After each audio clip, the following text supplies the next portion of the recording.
Good morning, ladies and gentlemen. I'm going to make a pretty special video today. As you can see, I'm in beautiful Croatia. I am in beautiful Croatia. Wonderful location here on the island of Korčula in Žrnovo. And I'm in the mid to play some chess. I've got a little bit of time. Possibly not enough time to play an entire tournament, but I am going to start in this tournament on chess.com. It's a tournament where in every game you get 15 minutes plus 10 seconds extra per move. So it's not a particularly long time control. However, it is, still long enough to hopefully play some decent chess. Entry requirements in this tournament is that you have to have a 1500 plus rating. At the moment, the highest rated player is in 1872. There's a few other 1800s, a number of 1700s, then in the 1600s, where I'm sitting at the moment. So I'm currently ranked 12th with 10 seconds before the tournament starts. This should be interesting. We'll hopefully get in a few games and hopefully a few good quality games, possibly a few good results. Let's see how we go. First game against the highest rated player in the entire competition, 1842. Let's go. Let's pump through the opening. He's opening up here with the Petrov, which is known to be quite drawish. I'm going to take the pawn. And then I believe you retreat the knight. There is a gambit line here where you take the pawn, and after he takes back, you sort of give a check, but it's not actually very good. I think we simply retreat. And now there's two ways to play. One of them is actually developing the knight to c3. I'm quite aware of that line. Another one is queen. I'm going to do it this way, and I'm going to allow this trade, opening up the bishops. And now I'm wondering, clearly he knows this line, and I'm trying to remember what my line of attack is here, but I don't know what it is. It might be that we're trying to castle long. From memory, I believe that's kind of the idea here. So I think let's go for that. And we're going to have a nice kind of a shelter here for the king castled on the long side. And assuming he castles short, we're going to go for some sort of pawn storm. And we'll see where that leads us. So, on we go. I suppose at this point I really haven't thought much. But this is, I believe, a line in the Petrov that I learned a little tiny bit about from a certain grandmaster in Australia, whose name I shall withhold for the moment. But potentially will announce in the future. Regardless, I think it is about time now that we start thinking about this position, what moves he's going to make. I mean, I think most likely he might already start some sort of pawn storm, or otherwise, just develop some pieces. Getting his bishop out here makes a lot of sense. Now, if I were to castle, seems like he'd be able to take the A pawn. However, I would wonder what would happen then after b3. Maybe he could take the second pawn, win a bit of material there, including a bishop. So that's kind of interesting. Also, if I castle and he takes the A pawn and I play b3, he could play something else. Let's say a5, and then after king b2, attacking the bishop. What if he plays like a4? Set bishop, he takes with check, I take. He has a bit of an attack there, but I wonder if I don't have enough there as compensation. I could attack this bishop immediately. If he wants to sort of stay on this diagonal, that would be the only option for him to do so. Then I could attack the other bishop as well as this bishop at the same time, guaranteeing myself a bishop. Could come here, but that gives us the opportunity to start really getting our pawn storm going. So this could be an opportune moment to play knight d4. if we would like to do that.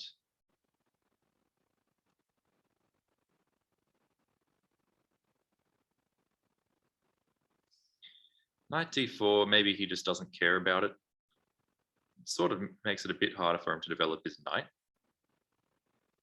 No, knight d4 makes a fair bit of sense. I think I'm going to try it.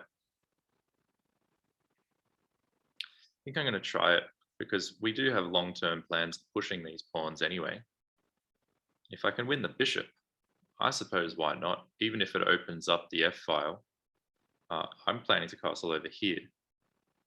And the f-pawn is guarded already several times. Can easily be guarded again. So on we go. Now he's giving me the opportunity to take this bishop. And I have quite the mind to do so. Now, there's obviously the question of where his knight wants to go. Here or here. Both seem like pretty good options for him. If I take here and he does land the knight over here, in say the future, I'll be able to take the knight. Okay, let's see now what else is possible here. Obviously, we can take the bishop on e6. I could castle, giving him the opportunity sort of to save the bishop, although if I castle, then again, he's got this whole idea of taking on a2. Whether or not that's good, I'm not sure, but I know that it certainly complicates the position, and I don't necessarily want to allow for that. If I take the bishop, he does open up his rook, and he also gets a nice little central pawn influence. I could take the bishop and then develop my bishop with a tempo against his bishop. Of course, he can play d5 there. But if he plays d5, I can take the pawn, and after he takes back, I can take the pawn with check and win the b7 pawn after the king defends itself. But after winning the b7 pawn, I don't like how that's going to open up this side of the board. I could start potentially my little pawn storm attack over here. I could play bishop d3. It's definitely a variety of options.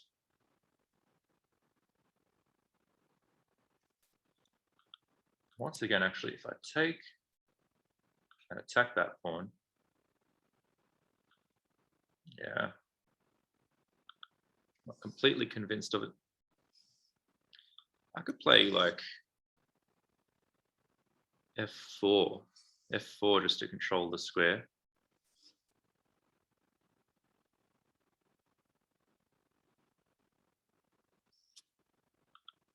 All right, so I'm gonna have to go in the tank here and have a bit of a think.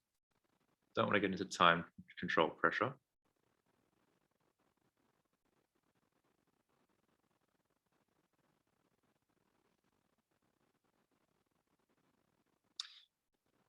The Petrov is known to be quite drawish, but I've got the white pieces. Why not go for a win?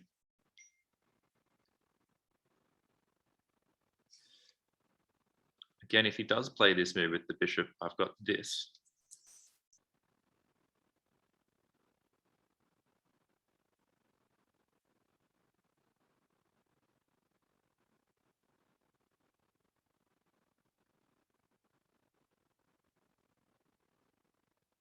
So should be okay.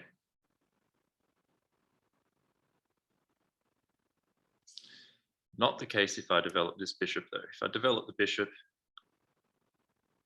this kind of loses some potency. Tell you what, let's take the bishop, develop this bishop, I think, but let's not rush. We're just taking some aim up towards his king side.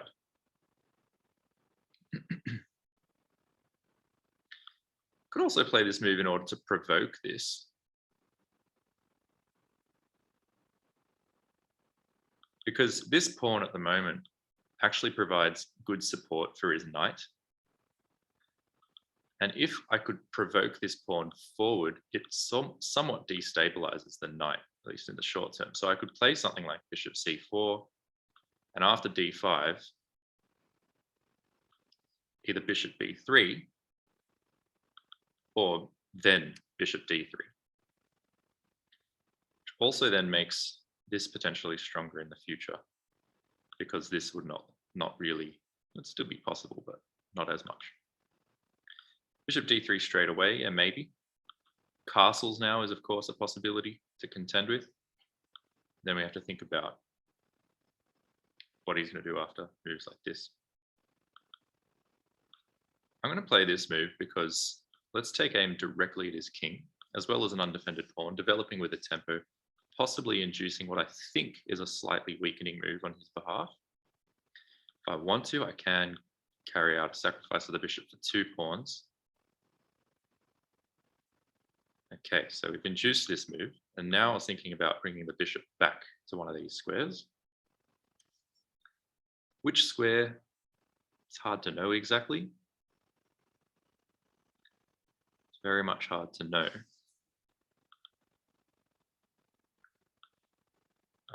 If I come here, he's going to have this knight move. If I come here, he's got this knight move. I might even want to play it all the way back to e2 if I want to preserve the bishop. Strange as that may seem at the moment. I mean, here I could give up the bishop pair. And then I don't quite yet have that check. Let's preserve the bishop pair, actually. Let's just preserve the bishop pair. And at least now, these 2 squares where his knight can still go, they're a little bit less stable than they were when he had his pawn here. That's my argument. My other argument is I've got the bishop pair. He's now got a backwards pawn here, on e6, and perhaps I can actually attack that with my bishop. So that was another benefit of keeping the bishop on e2, which I didn't know about at the time. I was really just trying to preserve the bishop pair. But it seems that there's a secondary benefit to that move, and that is the potential later to play bishop g4 and attack that pawn.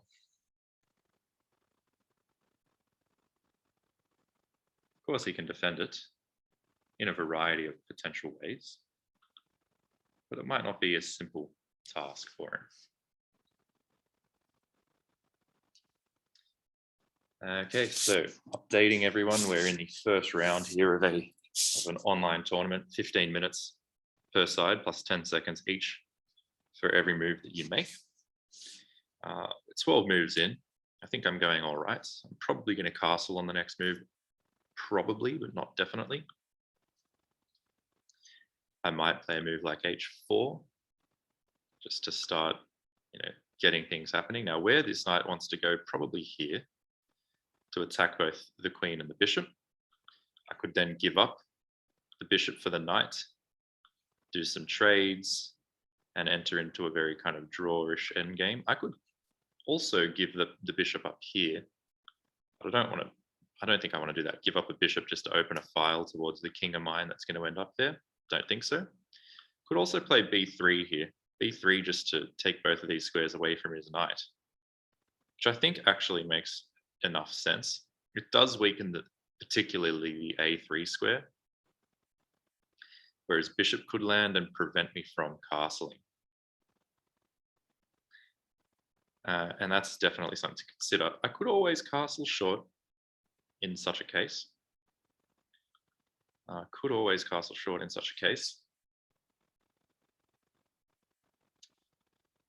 But yes, this is definitely something to consider. Now, I suppose I could develop my queen to a different square so that when he comes here, I can then move my bishop somewhere else. Let's say here. And in that way, preserve everything, but then I give up the b2 pawn, which is not really acceptable. I don't want to bring my queen back here to meet this like this, because it's, again, just doesn't work. So b3, bishop a3 is a possibility. Another thing I could do is go after this pawn straight away. How does he defend that pawn? He can no longer defend it with his knight. Could defend it with the rook, but then I can attack the rook and come here, I suppose. Yeah, probably won't quite work. Got to move like this. He just takes. So maybe I'll just castle here, let him have this. Take, he takes, take.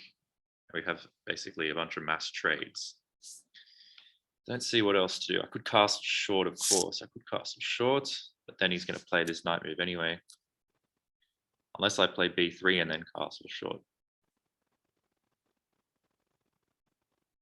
b3, don't really like the look of it though. Really don't like the look of it. Maybe I can play queen c1. But I still don't love it. Maybe he could even exchange sacrifice there. Take the pawn. Don't love it. So what I'll do is I will just castle. I'll castle long in this scenario. I'm planning now to give up one of the bishops, probably the light squared bishop. And then we're both going to have a dark squared bishop. He actually doesn't play the move. Which now, why did he do that? I guess he's adding extra support here. He's also opening up his queen. But now I could play this move, b3, denying squares to his knight. And if bishop a3, I've got king b1. And I've already castled, and I'm not too upset about that position.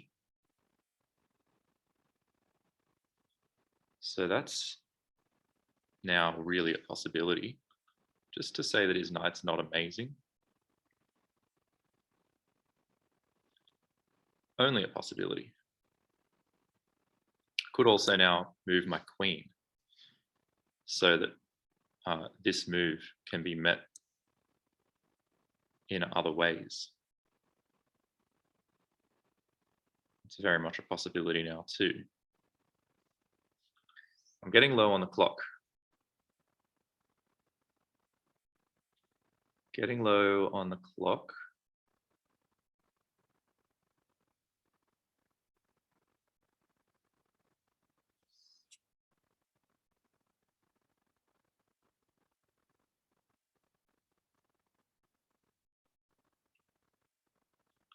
All right, for the moment,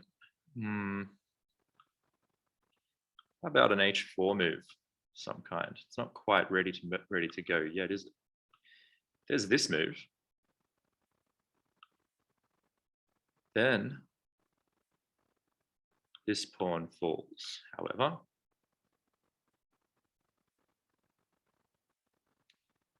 Is this move? He could have played that straight away, he didn't. Then I would have this. There's also still this move.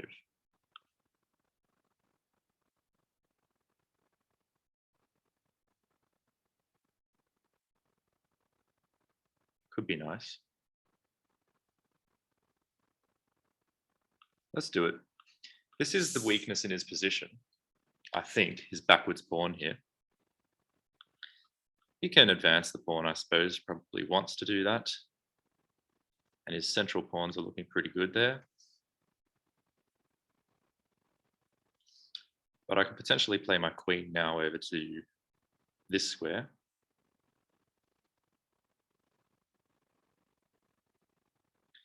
A little bit shaky because of the time situation.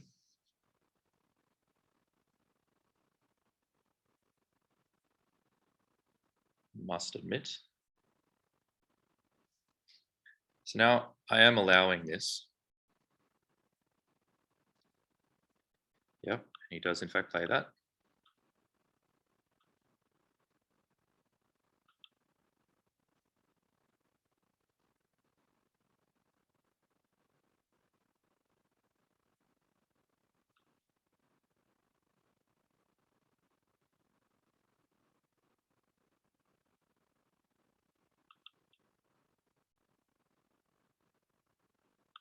Could take.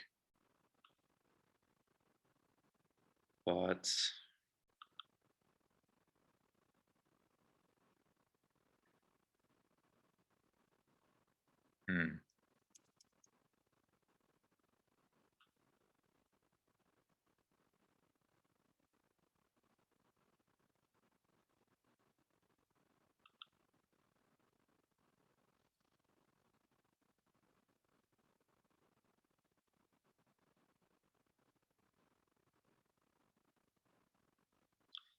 all right, let's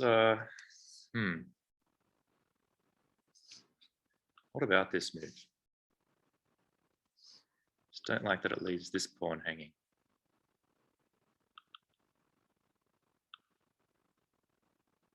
Or the fact that it just drops a bishop.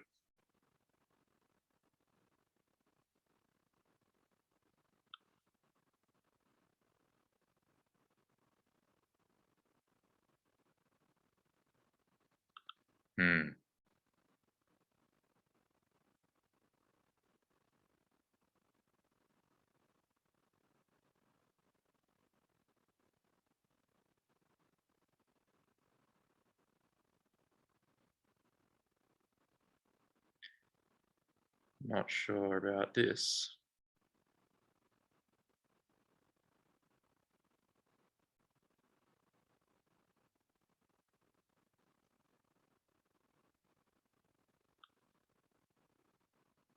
All right, I'm just going to bring the bishop back. Not sure what to do. Little time on the clock. We do get 10 extra seconds per move.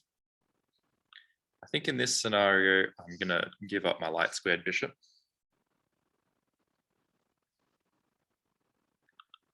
It's not the only option.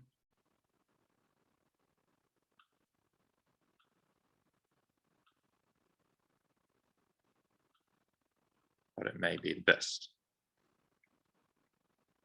Or at least quite a safe-ish option.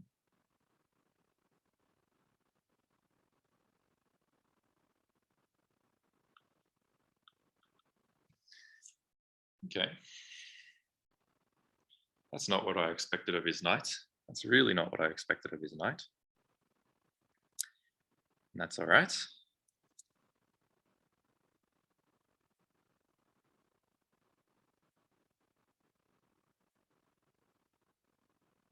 What's he planning there?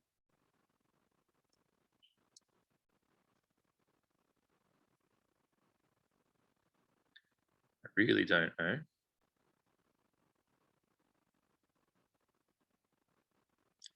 Actually considering a pawn sack here.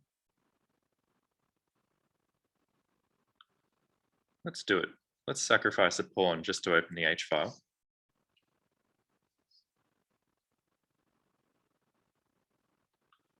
He might be wanting to play something like this, I suppose. It's probably what he's getting at, but as long as this bishop's here, he's going to have trouble with that.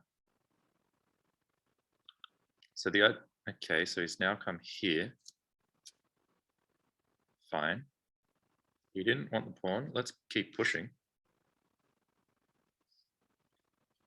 Okay, fair enough. Fair enough to attack the queen. Can do a certain number of different moves here. I like this one. Let's keep this pawn defended. Since it's attacked twice, we've got to defend it twice.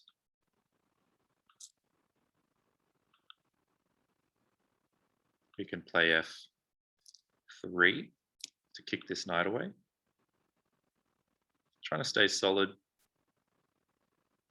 and possibly try and open up his king.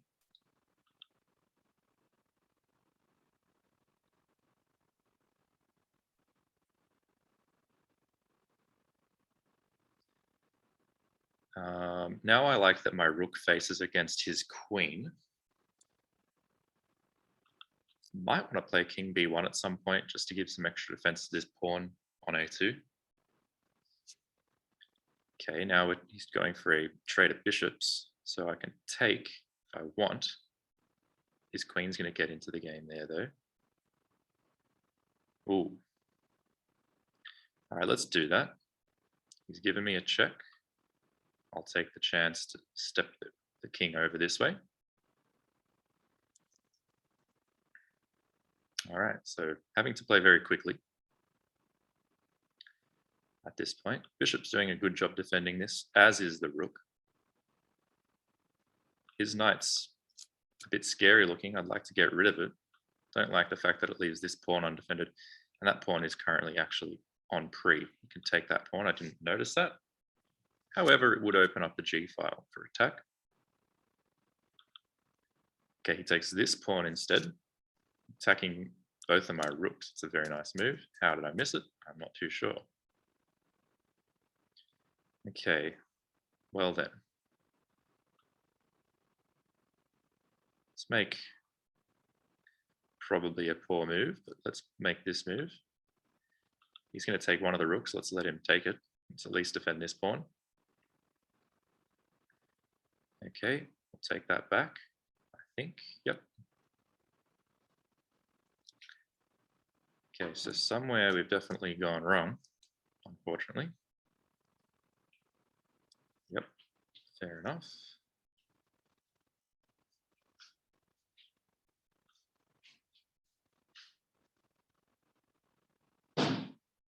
This bishop is hopeless.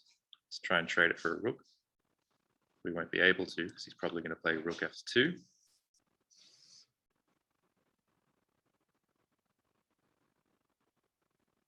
It's not a good situation to be in.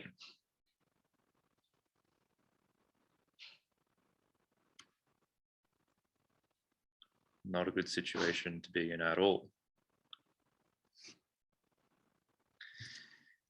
Yeah, getting my ass handed to me here in the first game. Not sure what went wrong. I made some moves that really lacked purpose because I didn't have enough time to think about what a better move might be. But that's how you go when you play against strong players. Okay, that's a nice move. 14 seconds on my clock. That's a very nice move. Guess I have to play this.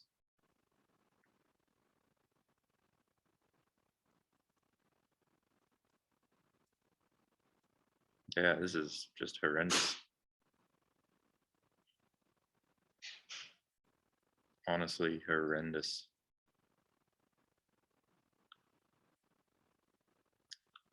Give up my rook for no reason. It's always a good idea.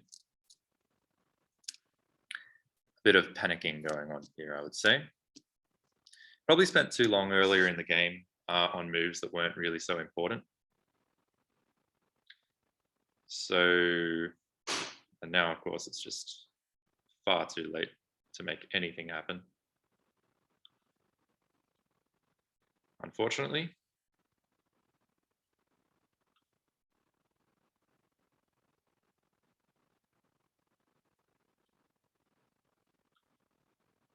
And that's mate. Shocker of a game. A shocker of a game. Now, of course, we're going to have to see what happens.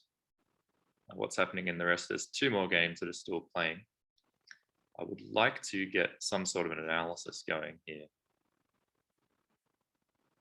So what exactly went so wrong there? Because I feel I was doing pretty well when I had the bishop pair. At some point, I just started to get destroyed. Let's see when that was.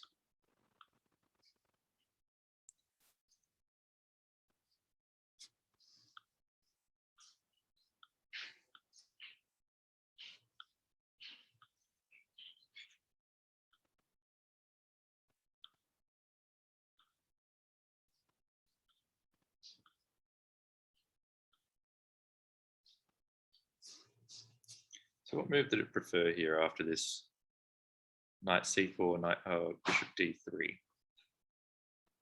Okay, so maybe going for the other bishop first and castling short. Okay, so I might have got my plans mixed up. Regardless, it's still basically even. Spent a long time on that move.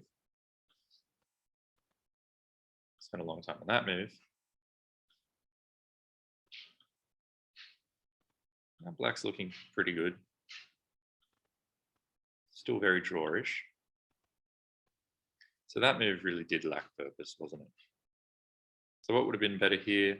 King b1 would have been fine. f4. f4 looks nice. Maybe just to clamp down on this square so that the pawn can't easily extract itself from that situation. That makes a lot of sense as well. And h4 as well, potentially going for that move where you sacrifice the pawn to open up the h-file, as I eventually did. Just doing it a bit sooner would have been good. But this, allowing him to play e5, was a bit of a mistake. And then knight a4. It's a nice idea. King b1 there would have been good. Still, he's only got a slight advantage. King b1 still would be good. I mentioned that move in the game. Never did it. And allowing knight e4, now he's got a pretty nice position. Queen e1, good response. And here it looks like taking the bishop was a big error. What could I have done instead? I guess bishop f3. Bishop f3 would be very nice to provide an extra defender to the pawn, and also to interrupt the rook's attack on the f2 pawn. But taking, that's actually a big blunder, because now the queen comes into the game. He's going to win this pawn, or this pawn, which he takes his choice. Also happens to land on a square where it forks both my rooks. So really that was the one move there that led to the rest of my demise. So that's that game. All right, not too good, unfortunately. It would seem that, oh, we're in a new game. I didn't even realize. My time's been ticking down as I analyzed. Let's play this game, and if I win, we might play on. If I lose, I might take it as a sign that we've had enough. So again, we're playing a higher rated player. This is the Caro-Kann defense. And I'm just going to play a little bit quicker in the opening.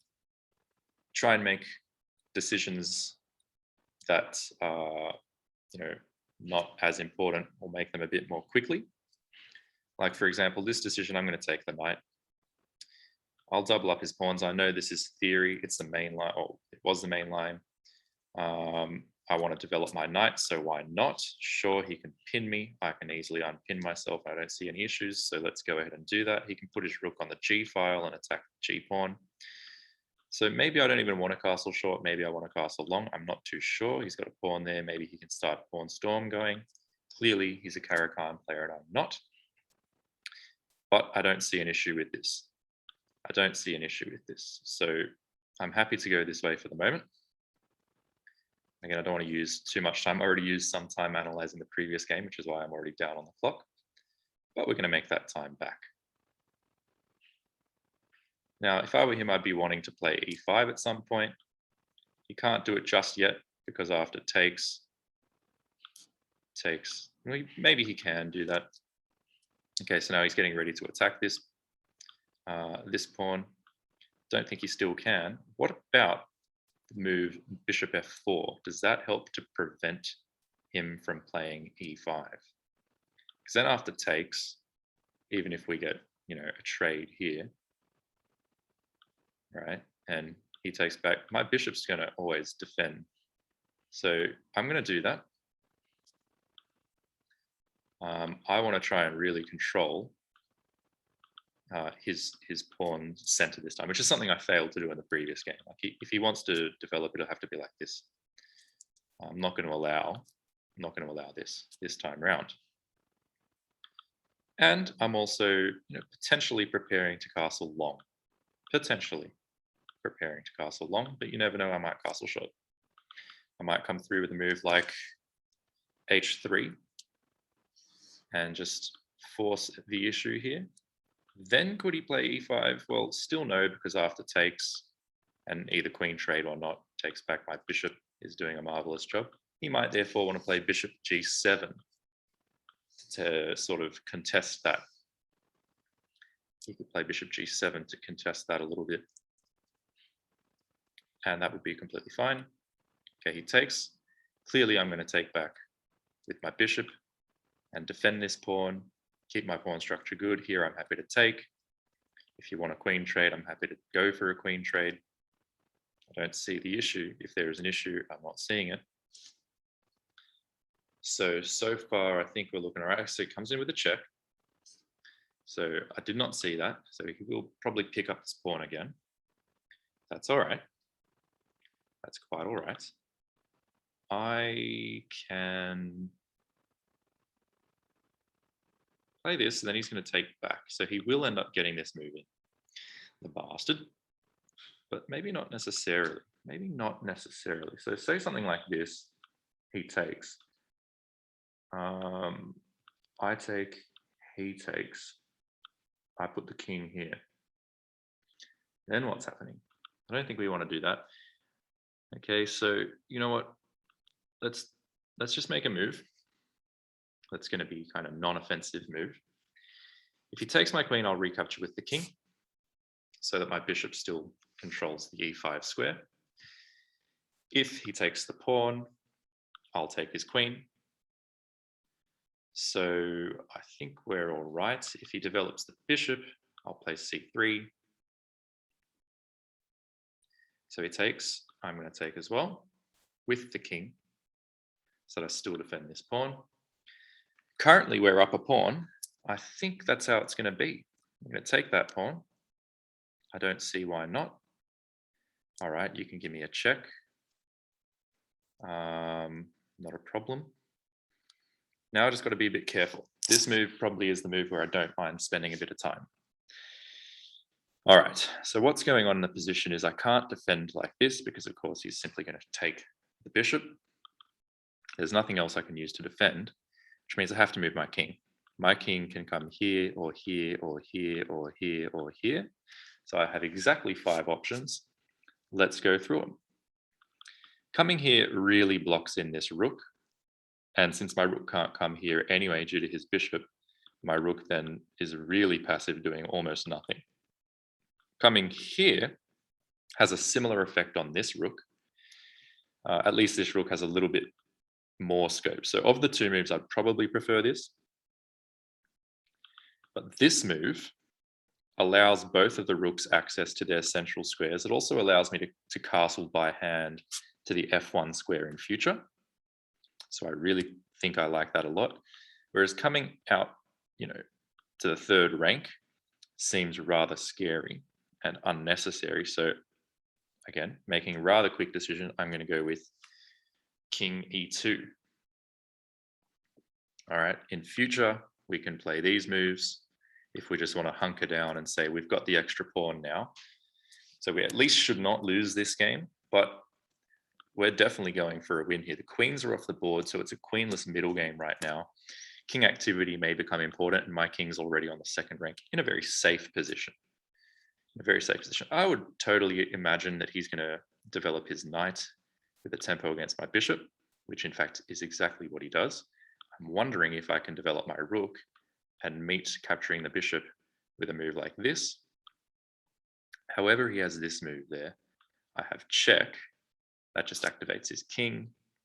So I think instead I'm going to defend my bishop.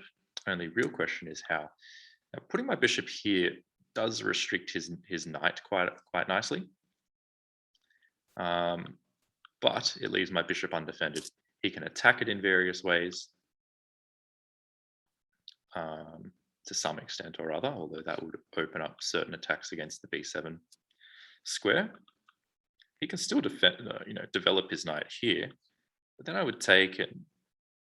I would say in that situation, I'd happy to trade because ruining his pawn structure a little bit when I'm a pawn up already is not a bad thing. So I think here restricting his play is not a bad idea. It also then gives me the opportunity to trade off this bishop. So you know what? I'm going to stay on this long diagonal, and I've chosen d4 instead of c3 because at d4 I also look at these squares, taking them away from the knight. limiting his possibilities. Whereas if I had come all the way to c3, well, then his knight would freely be able to think about coming to all of these squares in future. I'm trying to limit his possibilities. Of course, I want to get my rooks over to the center of the board, possibly tuck my king away, as he's now trying to do. I can like to pin this knight, but I can't, of course. Can't quite do that because his rook.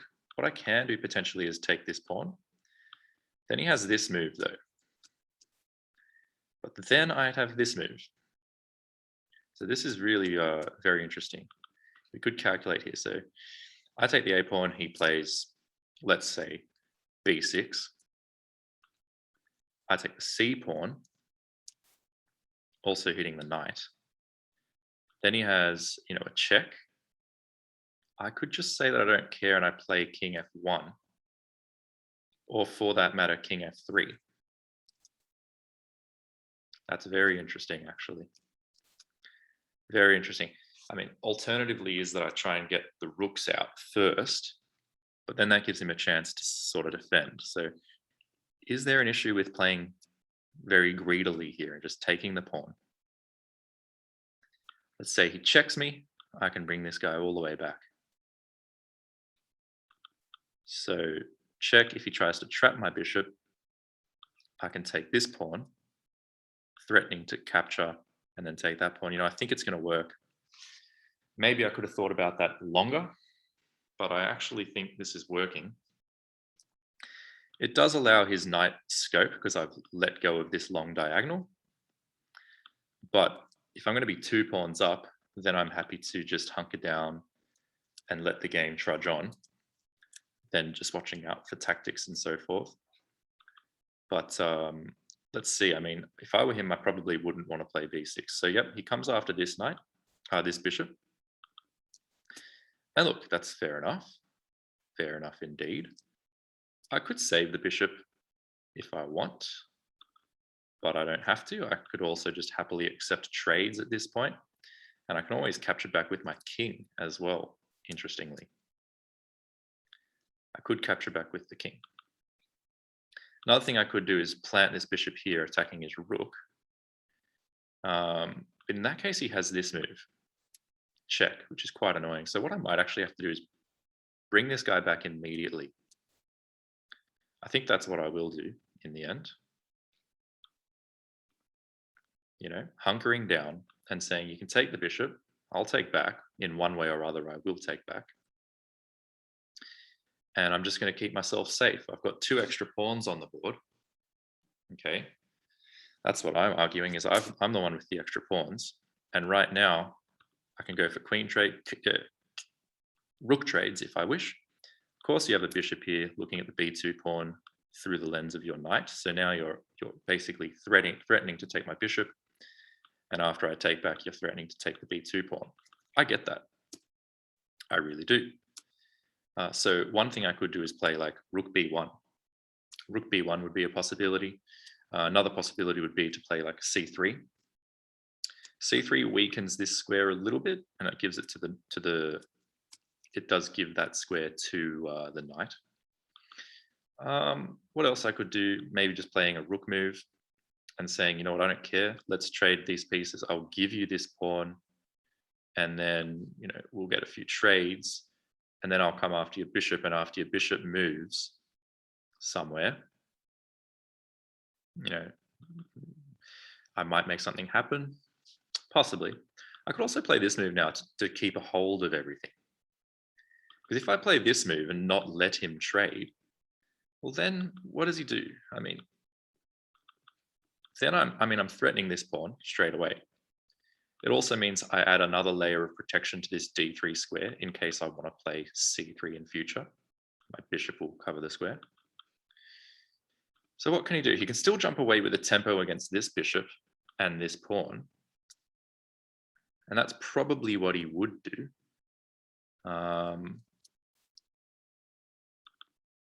Which I don't necessarily want to allow.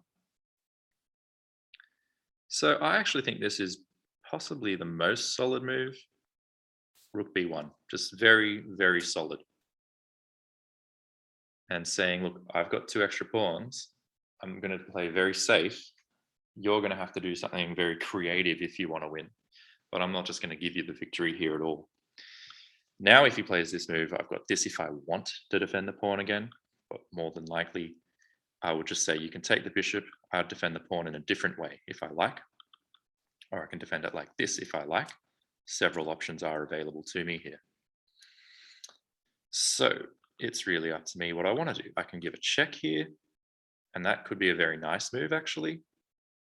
The reason that could be a nice move is he has to move the king. Then I can give another check, and I've saved the bishop, fair and square. And the king has to move again.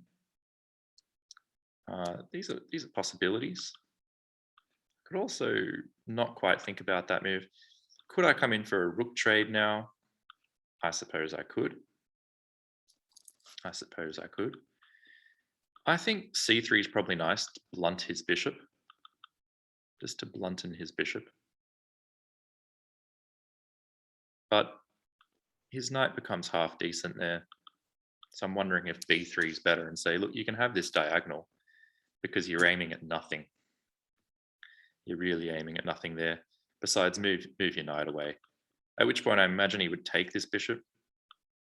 And after I take, he'd probably give me a check somewhere along the line. So those are things, all of those things do need to be considered here. Without a doubt. Okay. So maybe I can actually give him this pawn as well. It's certainly a possibility.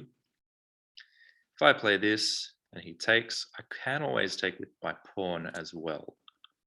I don't have to play like this, allowing a check. But I think I will. I think I will do it in this particular way, because my king can always come over here. If say he takes bishop, I take with my king. Obviously, if he checks this way, okay, not a problem. You can check that way. Oh, you can attack me in that manner. That's not too much of a problem, because I have this move. I don't quite have that move. Do I have this move? No, I don't. I have this move, check. You can simply move out of the way. I think I better get this rook freed up, freed for action. So maybe I'll play something like this. Again, if he ever plays this move, I can just simply take. I think that's what we're going to do. But I also don't want to allow him to take. I'm going to do this move. Again, I'm still thinking that I'm solid here. Although I've just realized, because this is pinned, now he's got this move, check. Then I can move the king away, and he will be able to take a pawn back, possibly even two. Okay, so maybe I was a bit inaccurate there, and he's played very well. Maybe I was a bit slow in trying to greedily hang on to all of my pawns. Maybe rook b1 was slow, I'm not sure. Really not sure. Maybe c3 was not quite correct. Maybe this was more solid. Or maybe here I should have gone rook e1 immediately and just given up this pawn to get my king safe. But either way, this is where we are now. It's probably not a bad situation to be in. So what's he going to do? Can he just take this pawn? And if I recapture, he takes the other pawn, attacking both of my rooks. Quite possibly. Quite possibly the move. Must have misplayed this. Goodness me. Yeah, this is why I really don't like playing these, what I would call quick games. I like to play long games where I can think until I'm content, and then I can play a good move. Hopefully, without missing things. But it's rather annoying when you find yourself in a scenario where all of a sudden things have gone wrong. That's rather annoying. So we'll see how we go. Okay. That's an interesting move. He's obviously attacking the rook. Now what happens if I play rook d1? Surely he will have calculated that. What's he going to do? Take my bishop? I don't think I care about that. I don't understand why he's done that. I really don't. I'm just going to play this move. Now tell me what I missed.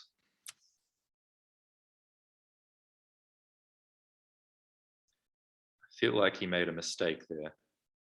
I feel like he could have punished me a lot more, but let's just see, unless I missed something. Because now I'm threatening to take this.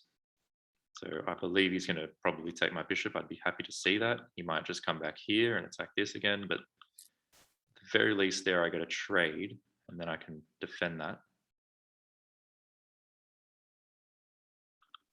It would be good if I can activate the rook by moving my king out of the way, but I think I'm now feeling a little bit better about the position. I guess I'm not the only one who has a clock to think about in the position. So yes, he has more time than me, but he's also under time pressure to come up with good moves. And as a result, he might not be playing, the way that he would ultimately love to play. Okay, so now he's attacking this pawn again. Also attacking this. So how to do this? There is this check, if I want it.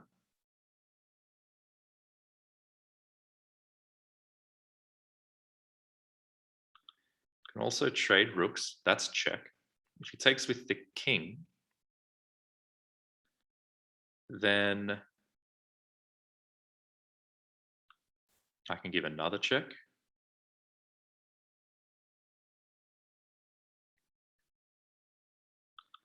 This pawn here, I might just have to let it go, hey? Got 5 minutes on the clock.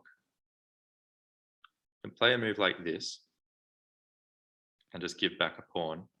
He might win this other pawn here too. Certainly those are possibilities. Rook trade. Let's go for a rook trade.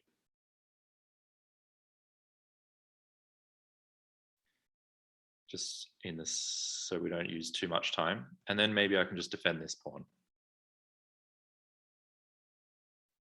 And at that point, say, I think I now have all the resources I need to defend.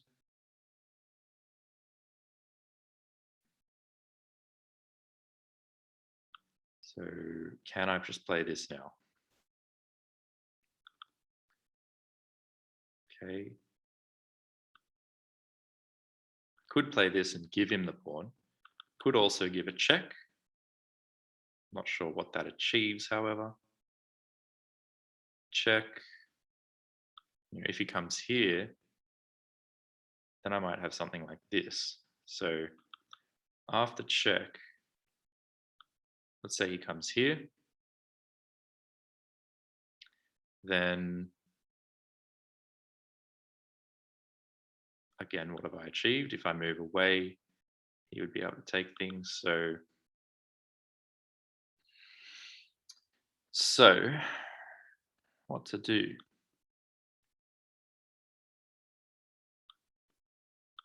Probably have to give that pawn up. I can play this move.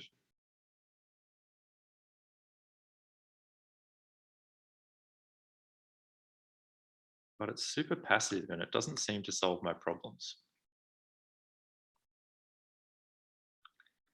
There's this to attack the knight. You can take there with check.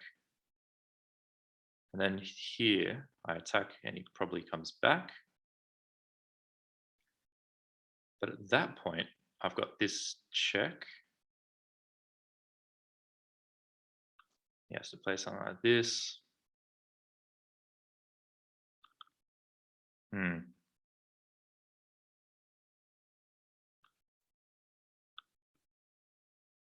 That would be lovely.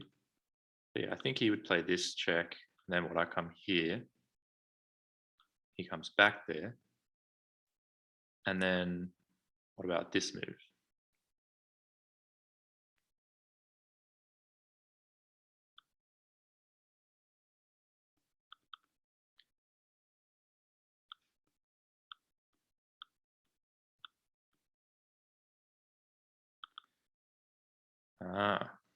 Might also have this as some move at some time.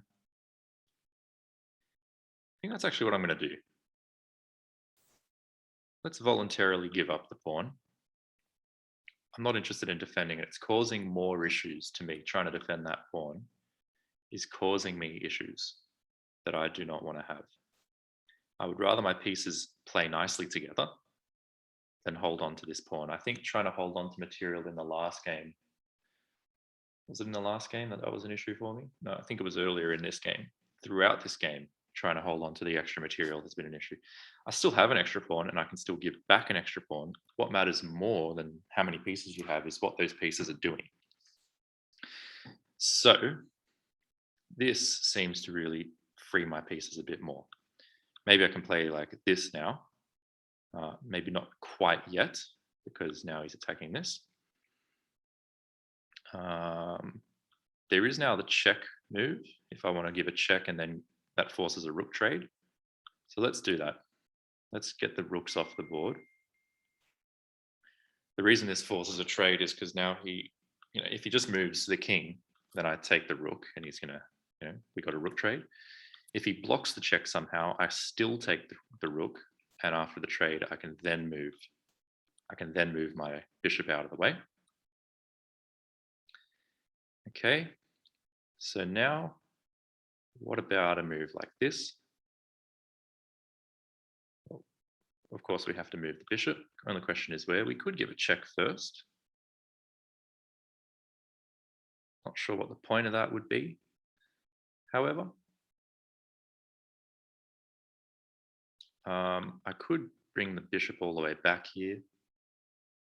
I think we'll just do that for the moment, just to put a bishop 2 squares away from his knight so that I control a lot of these squares. Okay, yep, he has this move now. I think that's all right. I can again put the bishop 2 squares away, but I can also potentially not do that. I could come here and attack this pawn. You can play moves like this, but you know what? I think that's what I'll do for the moment. If he plays a move like this, then I'm going to have this move, and after the knight moves, I believe I'll win that pawn back. Okay, so we've got an extra pawn. Okay, he played it that way instead. So now what's my winning plan here? Let's take some squares away from his knight, starting with this. So take this square away. And I don't want to lose too much time. Okay. Now if we come here, we take this square away from him, which is nice.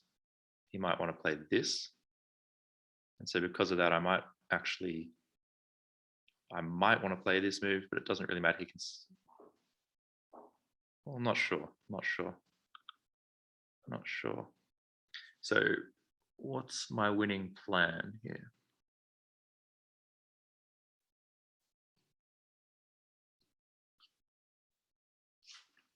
Let's just improve this bishop a little bit. Why not take this square?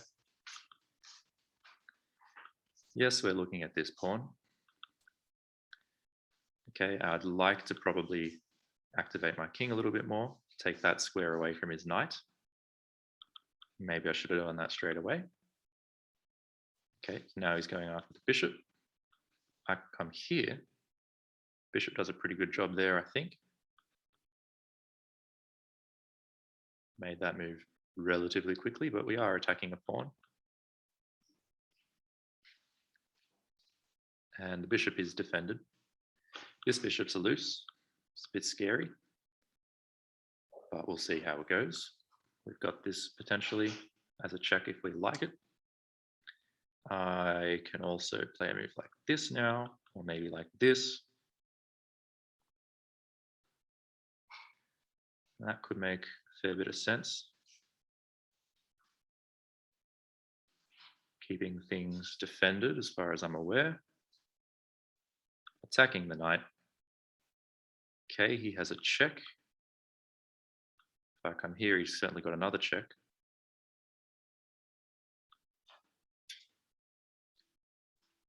but I think that's all okay.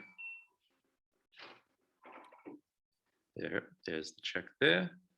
It's not really threatening much else though. So, okay, we could basically offer a repetition, but I think we go for more than a repetition here. I think we go for more than a repetition, not necessarily calculating at this point because very little on the clock. He's got a check, and if I move up, he's got another check, but I can take there, so not really. So I believe after this, I'll just play this, and I'm getting very active, probably in a way that scares him a bit. The only way this knight can attack this pawn would be from, let's say, here. He can never get there. Or from here. It's going to be hard for him to get there. Okay, so he's getting his king more active.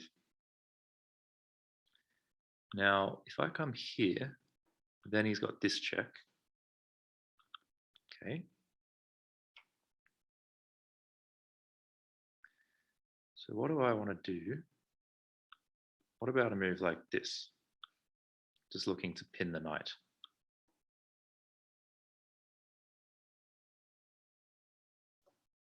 Let's try that. So if we can pin the knight, then maybe we can win the knight. And again, we've got the extra pawn. We've only got 1 minute 40 seconds on the clock versus his 9 minutes 50. But I think we're doing pretty well here. I think we're doing half decently here. Now, we're preventing his king from coming in anywhere over here, which is, of course, very nice. Now, the question is how to proceed. I think we take this square for ourselves, because even though he has this check, we then bring the king up here, essentially forcing his bishop back to here, at which point we can win this pawn with a check. And that would be brutal. So he really does not want to play this move. He doesn't have any other checks, of course. And my king is very, very active, blocking his pawn, which thereby blocks his bishop quite a little bit. So what's he want to do? If he moves his bishop anywhere, I'm going to win this pawn. In fact, if he moves the king almost anywhere, if he comes back there, I've got this pin, winning, at least forcing an exchange of minor pieces and ruining his pawn structure. So I think I've got a good position here. Again, 1 minute 38 on my clock. Let's, in this position, what do we do? What do we want to do? I guess we can just fix that pawn structure there, reducing the amount of moves that he can make. Let's reduce the amount. Okay, so he's sort of reduced to moving his bishop around the place by the looks of things.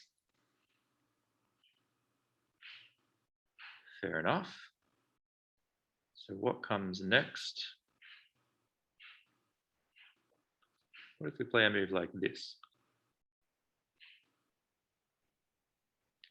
Getting the king even more active and taking this square away from his bishop, also taking this square away from his knight. This pawn still can't move. The king still can't come here. I quite like what we're doing here, reducing his possibilities. Just reducing his possibilities as much as possible. Might play a move like this to attack the knight. Maybe play a move like this, or even like this to attack the pawn here. That might be a nice move. Okay, so why don't we attack this pawn?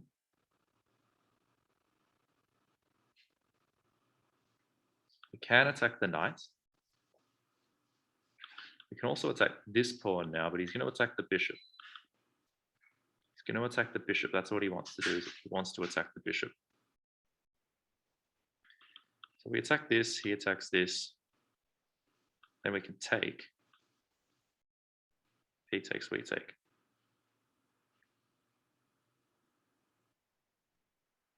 Very interesting. We don't have a lot of time.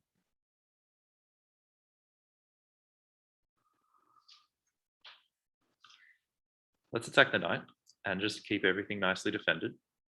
Yes, he can attack this, but we can take here. Still very much like that. You might want to play g3 at some point to protect this pawn, because once this bishop disappears from the board, f5 will become a possibility. Okay, so he simply defends the knight. I am not afraid about that for one moment. I'll take that knight happily, doubling the pawns, and now I'm going to win this game after a move like this, attacking the bishop, also attacking the pawn, both of which cannot be defended at the same time. This pawn still can't move.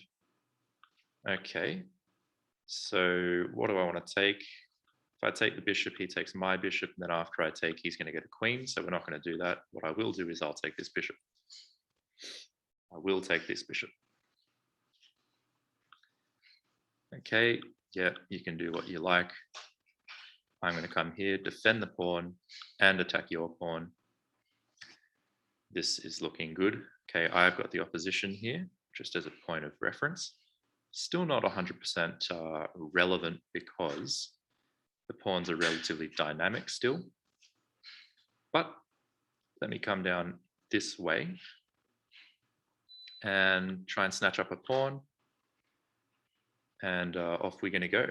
This bishop's always going to defend this pawn, which will always defend this pawn, which will always defend this pawn. He's never going to make progress over here. Meanwhile, you best believe I will make a lot of progress.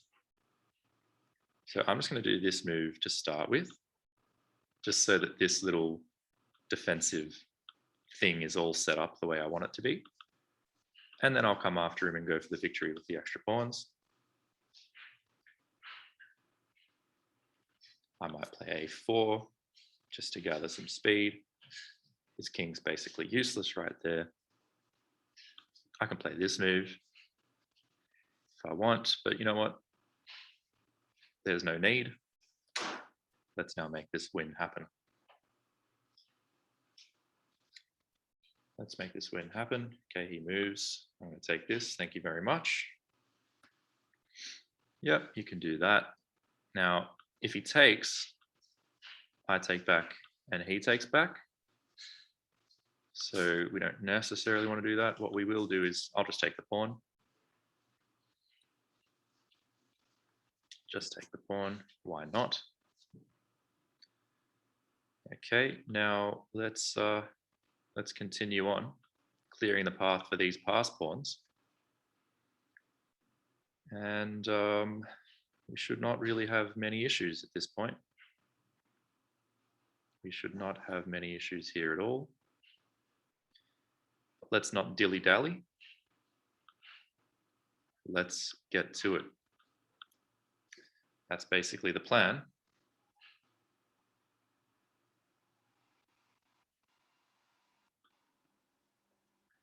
Got two pass pawns here, which is basically always helpful. Can attack his bishop. And after, if he takes, then we're laughing. Because even though he might take here, I've got this move to basically trap his king. And if he comes there, I've got this move to just keep everything defended so I can push these pawns forward. All right, so now we're going to continue on.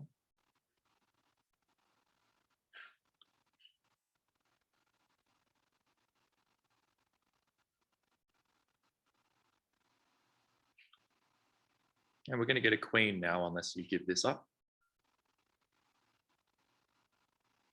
All right, I'll take. And we'll get a queen. And now we just have to finish off, which is always going to be an easy task.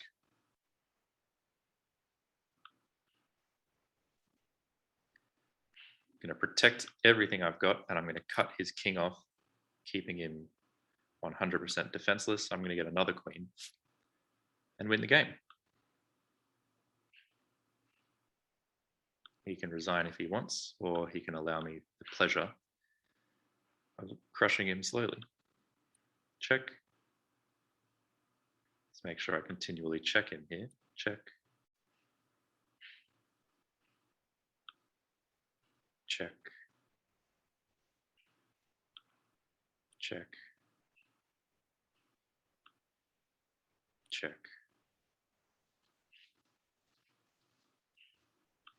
check.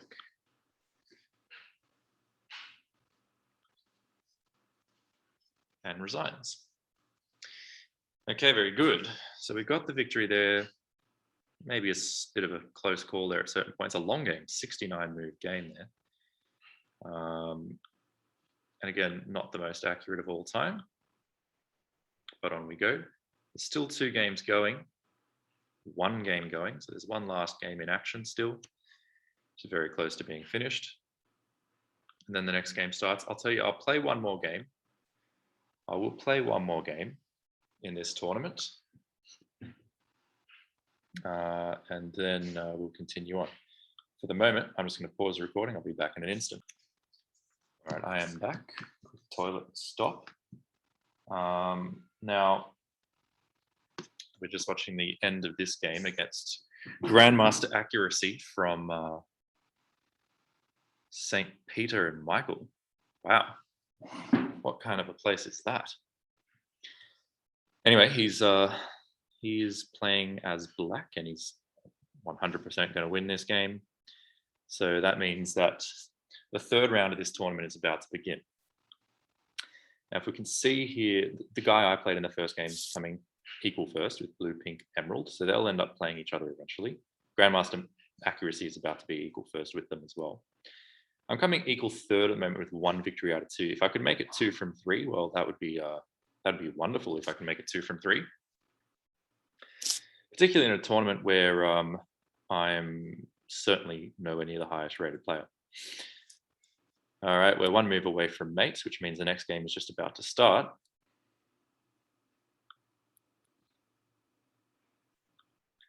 Okay. So here we go. Here's the new game. I'm playing as black against Torrentinensis, who's playing white. He's from Spain, so I imagine he's going to play the Spanish opening, and I'll give him a chance to do so. Why the hell not? Let's go. So he's 1524, not to be taken lightly. There we go, the Spanish. And we'll play the Berlin. Play the Berlin. All right. Castles. Now, I'll play d6 here. I got to say, I'm not familiar with any theory now. After I said Berlin, that was the last bit of theory I was aware of. d6, I'm not sure if that's theory or not. Can't imagine that it's not. It would have to be. Now, clearly playing c3 is angling for d4. But interestingly, can I not take on e4 right now? Because it would seem to me that I can. And after he plays something like this, I wouldn't be necessarily able to take, but I could potentially just drop back. And after he takes there, yeah, look, I'm not too sure. It's probably some sort of a theoretical move. Not too sure. This would be interesting. If he takes, I take. Yeah, that's what I'm going to do. That's what I'm going to do.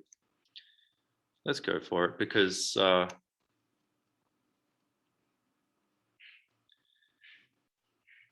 why not? It's not, if this knight was not here and he could play this and this, I'd be more scared. Okay, so d5. But what about now? Bishop e7. What's the big deal? He's going to take my knight and he'll end up winning this pawn back, I suppose. But, you know, so be it. That's the world we live in. He got his castle here. So I took a pawn, he took a pawn. I'm nicely developed. I'd say I'm very nicely developed. He might take this, and that's okay. I'll take back. And then he might take here, and that's also okay. I can take back. I guess I'll have slightly hindered my pawn structure there, but not really the end of the world. And in fact, in the way he's done it, it's nowhere near the end of the world. This pawn might end up coming here one day, and these pawns aren't necessarily too bad. Okay, but all right, so he's giving me an opportunity for a quick knight trade, but if I take the knight trade, it sort of lets him, in some respects, have a nice position.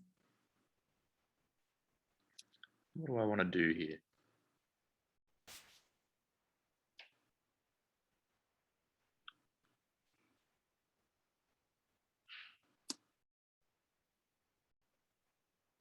Could, of course, just go for a trade.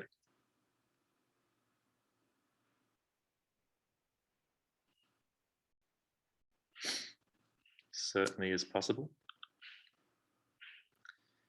But after something like this,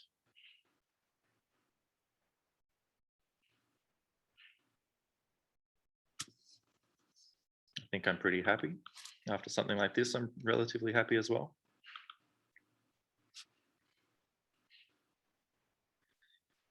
So there's options. There's also this move, potentially. That's quite interesting. That's really quite interesting.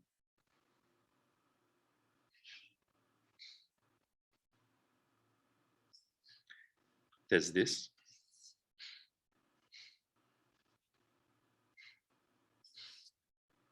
There is also this move, potentially. Okay. Lots of possibilities. This is not one of them because, of course, it drops a knight.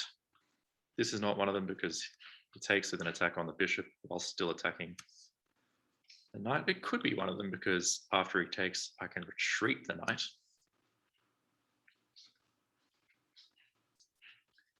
Claiming an open file for my rook. Certainly a possibility. You've got to be aware of moves like this check. I can either move out of the way there, or I can, yeah, you know, I don't mind that. I don't mind this continuation here. If he takes, I take back. I've opened up my rook. And after takes, take. You know what? I quite like that. Let's give that a go. Let's give this move a go. Quite an interesting little move here, f5. An interesting little move there, f5. If he takes, I will take back. If he takes en passant, I will take with the knight.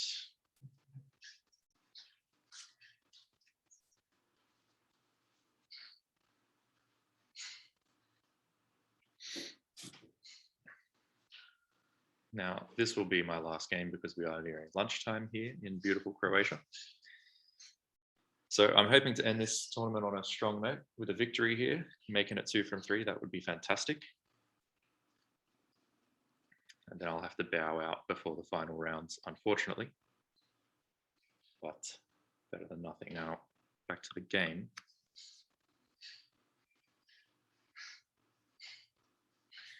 Posing him something of a challenge. I guess he could play something like knight c4,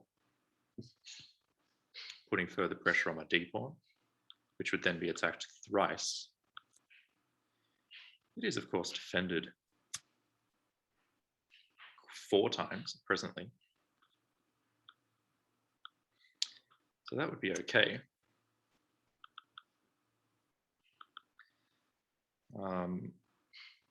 But yep, it would open up his bishop.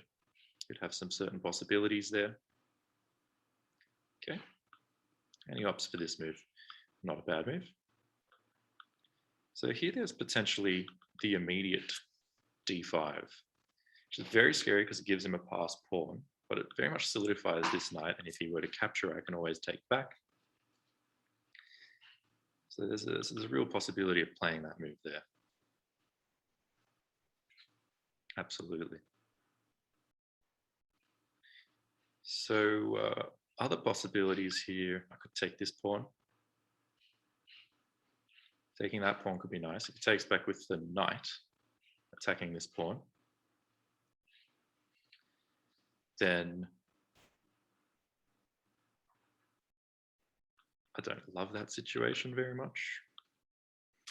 So d5, hey? d5, what if he plays c4? Shouldn't matter too much necessarily. Take this pawn, he takes back. Okay. All right, what to do? That was a good move from him. I will give that credit where it's due.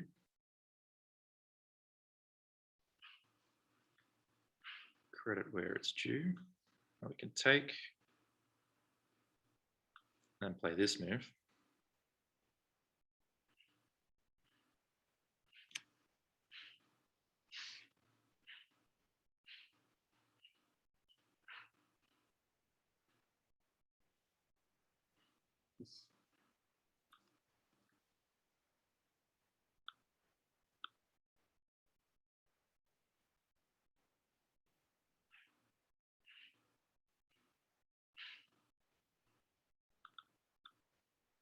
We can take, of course.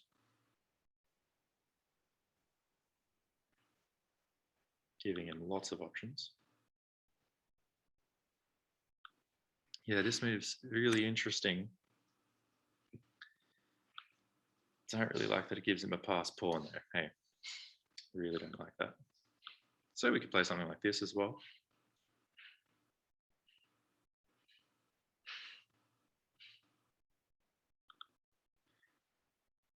Yeah, very interesting position.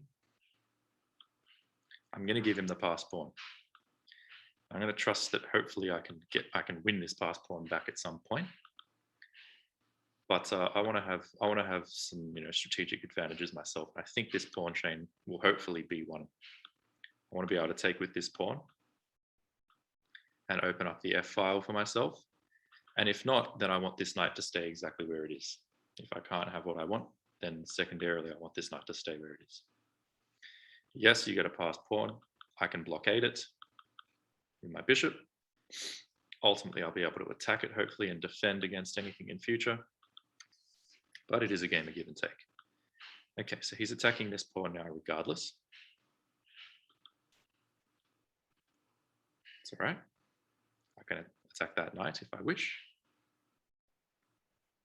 And then follow up with like c6. I think that would be fine.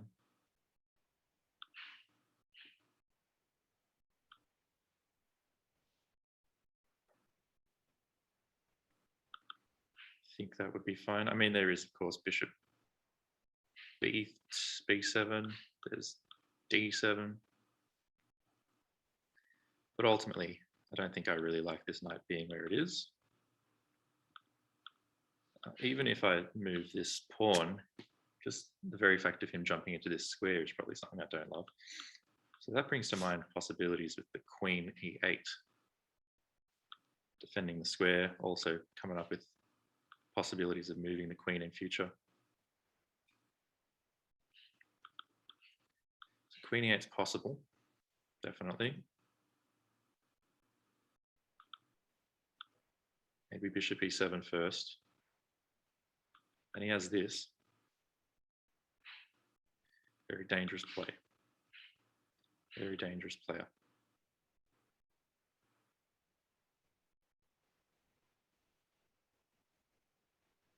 Okay. Right.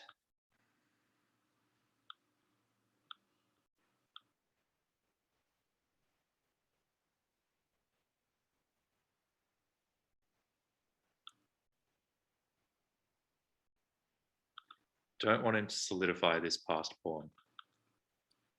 So maybe we want to take and play like f4.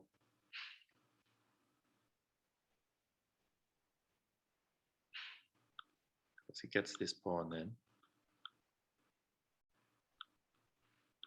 Could play something like this. So you can take the pawn. But I'm going to take this, and after you take my queen, I'm going to take your queen with check. Quite like the look of this, actually. You take a pawn, that's fine. Yeah, let's try this move. Utilizing the benefit of d5. One of the benefits of d5 was, of course, that it freed up my bishop. Now this knight is actually pinned. So that's kind of nice to see. The knight is pinned. Moves like this don't quite work, however. Okay. What can I do here?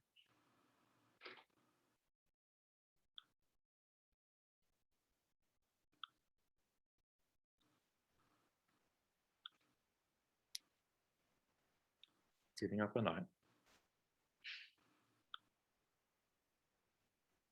Doesn't necessarily work.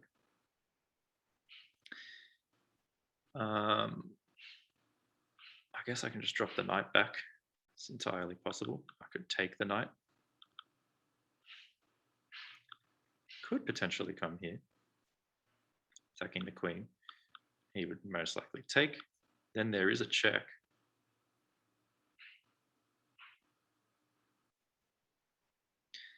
Which makes me think if I take, he has to take with the bishop. Because if he takes with the bishop, I've got this check. And after he takes back, it's not check. So, okay. I don't want to get into time pressure situations.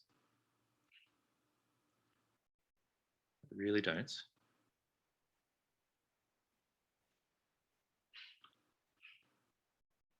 Let's come in. Queen defends the knight against any discoveries. Bishop can always take with check. Bishop can also drop, which I probably prefer in this kind of situation. Here we've also got this check where he takes with the queen. I've got this to attack this knight and also defend the bishop, but let's drop the bishop home. Okay, let's drop the bishop. That knight still can't move. So a move like this might be coming. Not that it really contains that much of a threat. I might want to play like a5, a4, kick this knight away. Then when I play a5, he can play a4 himself to prevent me from getting any further. He takes, I'll take that back. Okay, he's playing well. He's playing very well. Okay, so now he's unpinned the knight. Unpinning the knight makes a lot of sense. Now I think I should maybe play f4. It opens up this bishop nicely, and it prevents him from really solidifying this passed pawn. He can't do that yet anyway, I suppose. But I don't want to play around with a passed pawn like this. I really don't want to play around with a passed pawn like that. So, how to proceed?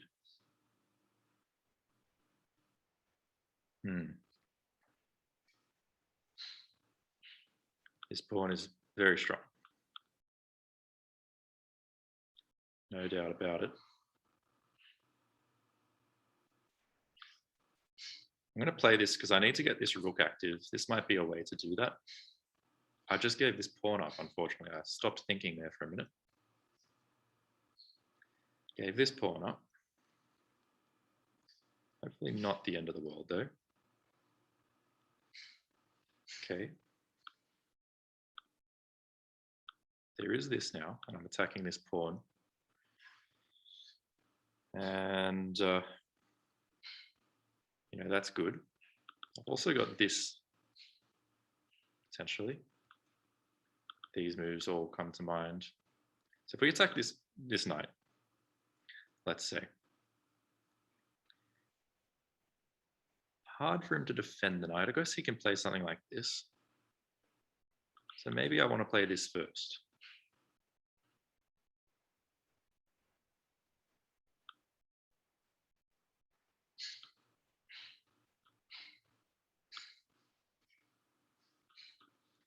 maybe I want to play that first.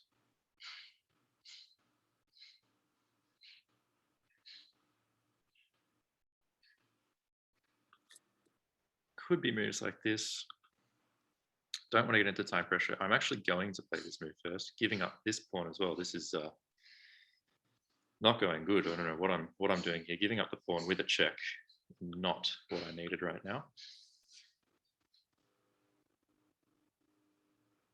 Really not what I needed.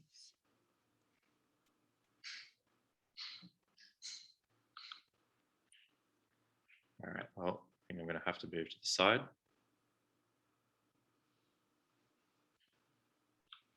Now he's got this pass pawn that I gave him. It's going to be a real hassle. He can't move it yet because I would win the queen.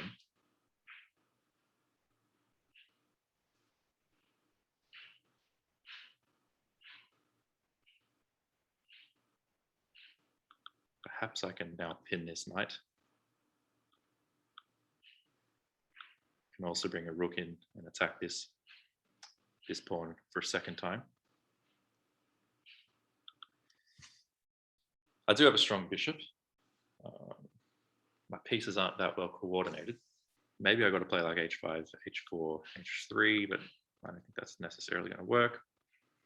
He could sack the exchange here at this point, giving me a pass pawn. But got to say, I don't think I've played this very well. I've also got to say, I think I really, really prefer longer games. These games are just not long enough for me to do what I need to do. As I gain more experience, I might be able to play quicker, but at present, it's not really enough for me to play quality chess. So he can move the knight away now with a tempo on my rook. It's probably what he's thinking of doing. He's probably just wondering how to do that. Like, he can't take there because I get to defend the rook by taking the knight. Moves like this are possible.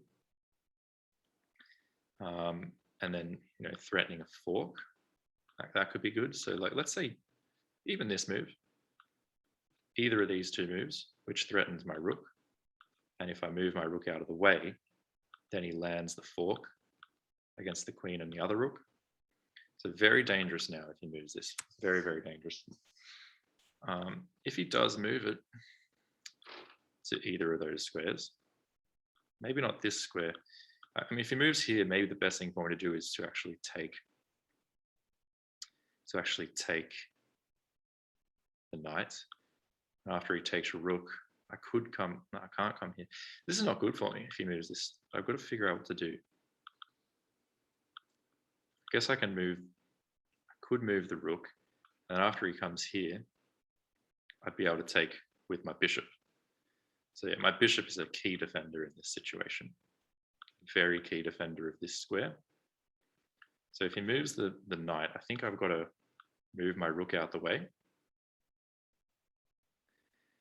And then if I have to give up the bishop for a knight, I will. He's thinking, and rightly so. So he goes for this move. So I've thought about it. I'm going to play this. If this, I'm going to give up the bishop. He's going to take with the queen. And then I can attack the queen and try and win this pawn. Okay, I can also, if he does something different, if he doesn't take care of it, I am now actually attacking this knight a couple times. So I think he probably will give up the knight for the bishop. And maybe I'll attack him like this. Okay, take. I think I'll do it this way, actually. I think I'll do it this way. Because this way, I can follow up like this and really put some pressure on it. Of course, I want to be able to take this pawn. I really want to be able to take the pawn, but let's see. Let's see what happens after this, is he has to move his queen somewhere. Wherever he moves it, I do then take the pawn. But I like this move more. Whether it's right or wrong, I just like it more. Because I want to immediately put pressure on him now. I want to put him under pressure and see if we can get him to make a mistake.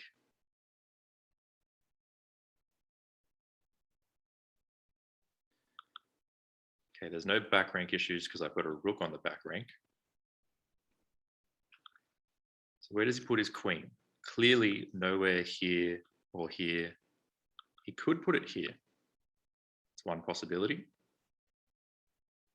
Absolutely. If he does, I can come here threatening mate. So he does not have time to take the pawn. He has to defend against the mate, which he can do like this.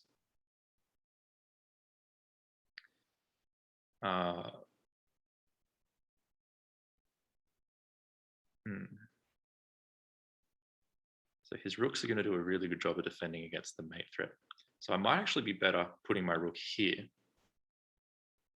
I put my rook there, I can put my queen here and try and go for mate that way, which probably makes more sense.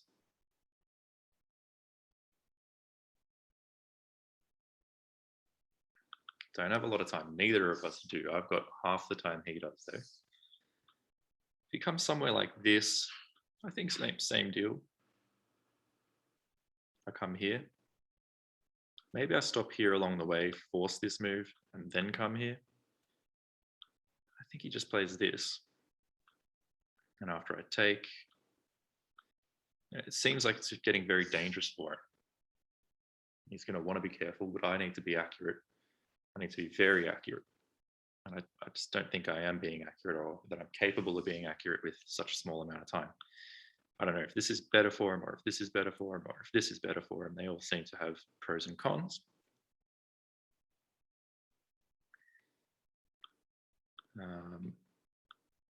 I would think this is best, keeping the queen very active. Yeah, another possibility would be simply to take this passed pawn off his hands there.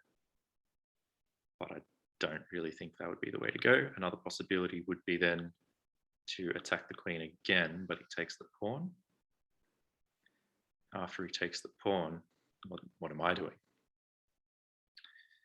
So yeah, maybe after this, if I come here, okay, he comes there instead.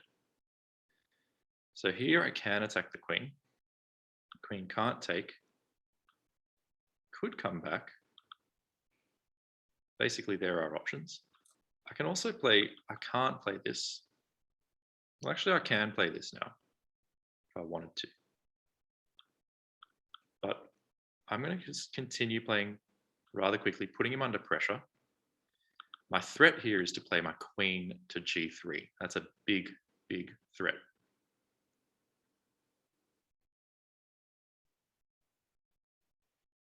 Because I don't think there would be a way for him to defend mate there. Can't take the queen because of the pin. This wouldn't make sense because he still can't defend with this pawn in the way.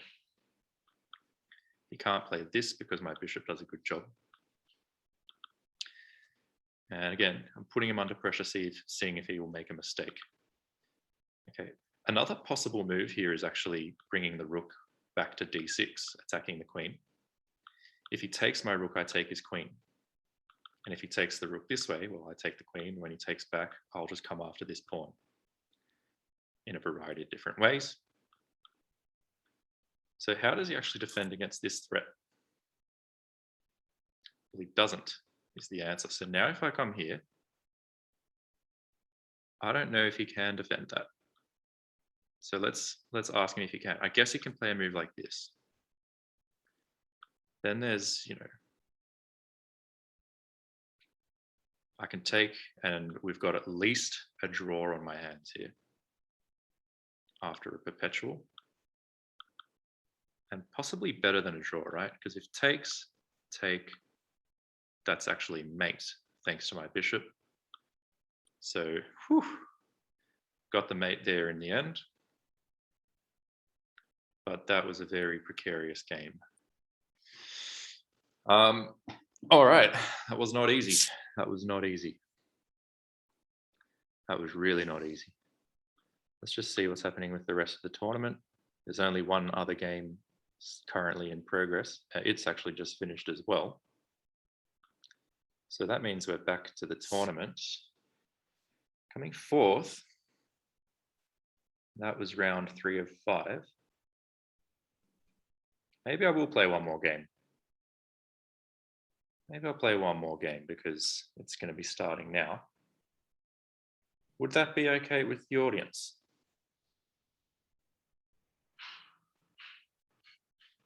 Okay, well, let's see how we go. Let's continue on. I mean, why the hell not, right? Why the hell not? Okay, so this is the game that's still in progress. But if we look at the leaderboard, coming at the moment 4th. If I can play one more good game and get a win, maybe I can even finish on a podium, which would be nice. That would be very, very nice. But we'll see. This game here between these people is it over? Almost over? Not sure. Not sure.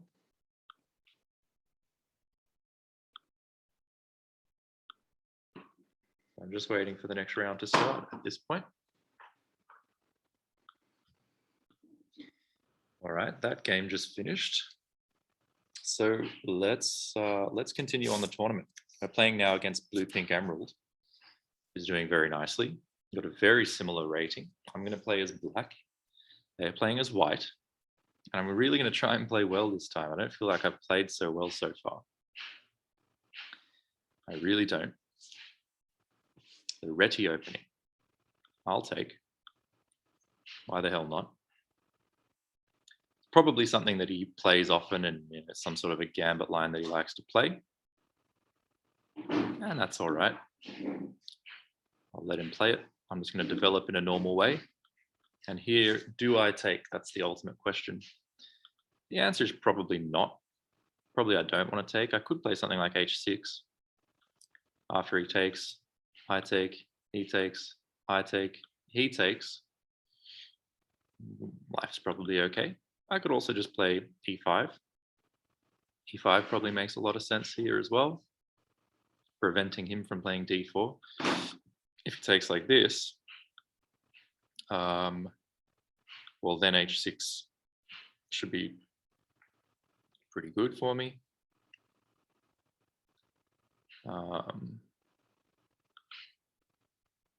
Of course, I could take the pawn, but he's going to develop really quickly.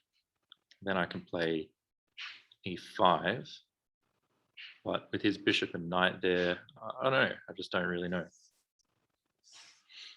I really don't know, and I don't feel like getting into a lot of trouble at the moment. So what if I give this attack on the queen? I'd be much more willing to take this pawn. So if I attack the queen, he's likely to just come here, I'd say, or possibly develop the bishop. What if we got a trade like that? We have to do that. So he moves his queen. Meh, I suppose. Yeah, I'm very tempted to take that pawn, hey, but I know I'd be entering into a line that he would be very happy to play. He'd be very happy to play, so no, I'm just going to play in a very solid way.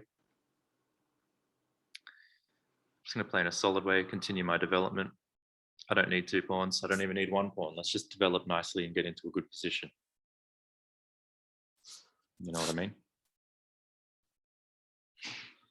Now already, I wonder if it's different. Can I now take the pawn? Possibly. Maybe I should. Now as well, there's this, and if he drops the queen, I've got this move, which could be nice.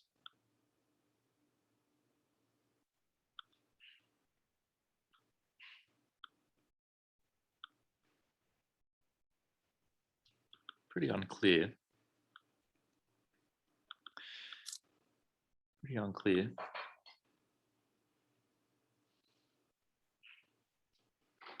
Again, I don't care really if he takes that pawn. I take, he takes.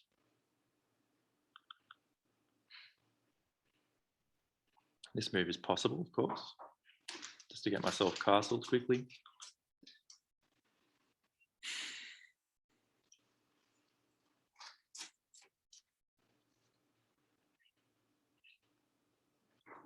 You know what? Let's take the pawn.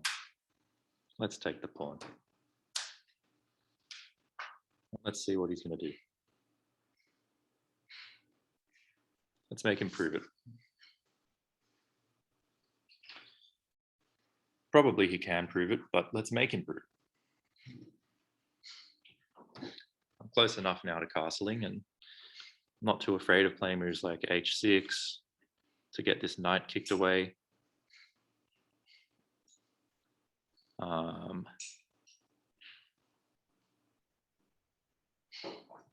Probably plays the knight back here to attack the pawn. But I have moves like bishop d6, knight probably d7. And for those matters, I wonder if this first could be good. Maybe, maybe not.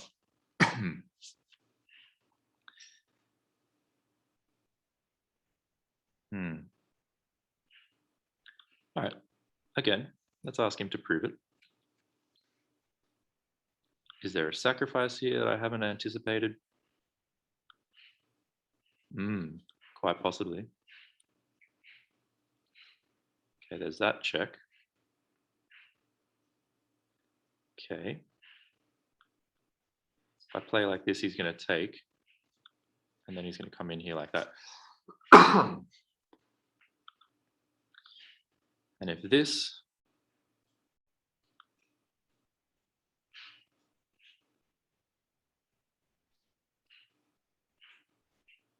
takes, and what if I take? What does he do then? Because I'm not afraid of take and take. Definitely not afraid of that. If I come here, he's got to move his knight away, otherwise we're getting trades in. So I think I'm all right with this.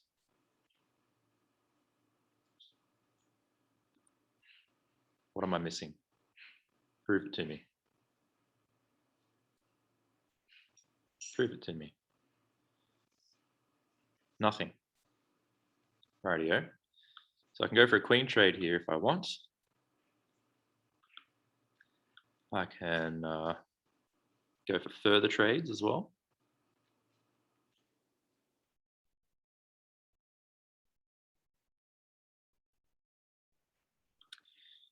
You know what? Let's simplify the position. I've got an extra pawn here, my friend. Hope you haven't forgotten about that. Now, how do I want to defend this pawn? I can develop the knight. It's a very simple way to do it. Push the pawn. Pushing the pawn is an interesting one. I can develop a bishop. That seems the most solid. Let's do that. I've got an extra pawn. I don't want to get low on the clock. Let's just be relatively mindful of time and just careful of ideas that he might have. But basically with an extra pawn, we should at least be able to draw, and possibly more. He castles. Well, two can play that game. Where do I want to develop the knight? Probably not the most important question of all time. I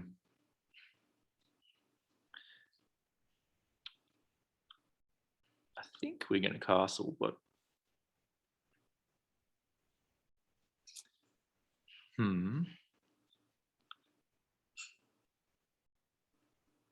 let's do this to start. Are we losing something here? Possibly. Possibly I should have castled. Okay, now we're all good. I think now we're all good. I'll just castle short because, again, basically I'm saying to him, you got to prove it to me here. You definitely have to prove this to me. I don't necessarily believe that you've got much here. Now, I could castle this way in this position. I think that's what I'm going to do, because why the hell not? My knight still defends here. My bishop defends there. I've already played h6, so I'm already ready for a g5, and let's get the pawn storm happening. Let's go for it. Let's go. We've got the extra pawn. We might get if not the initiative, a slight edge as well as the extra pawn. My pieces are moving nicely together. And I'm not sure, if this is an opening he always plays, then he hasn't played it all that well. Or it's just flat out dubious. Giving me a pawn right at the start of the game certainly seems strange. Anyway, maybe I had made a mistake here because I think he could take there, and when I take back, he can give a pin. And that might have caused me quite a bit of strife. So I think he missed a chance, to be fair. But also, I should have just castled, and he would never have had that chance in the first place. So as you would expect at this pretty low level of chess, errors abound. Regardless, here we are. Here we are. And what's he going to do? I would expect he probably wants to play a move like c4 and then place the knight behind it on c3. Initiating some sort of an attack against my king. And, but he doesn't. He plays the knight immediately to c3, which I got to say, I don't mind the look of that.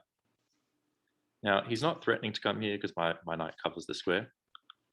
Coming here, though, is it a threat against this? Somewhat. Like maybe I should play a5, but by the same token, it's probably very much unnecessary to play a5. Do I want to play e4 and ask this guy where he wants to go? Not really, because he probably comes here with an attack against this pawn. I think rather I want to get my pawn storm happening on this side of the board.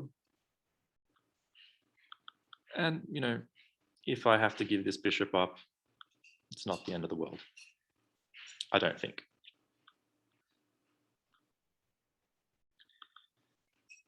Okay, I've got 9 minutes versus his 13.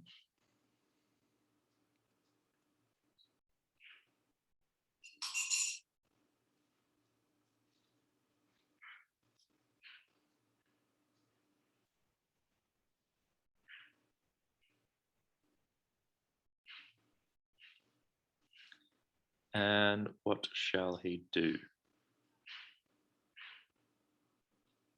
pawn is defended amply. Can go after my bishop.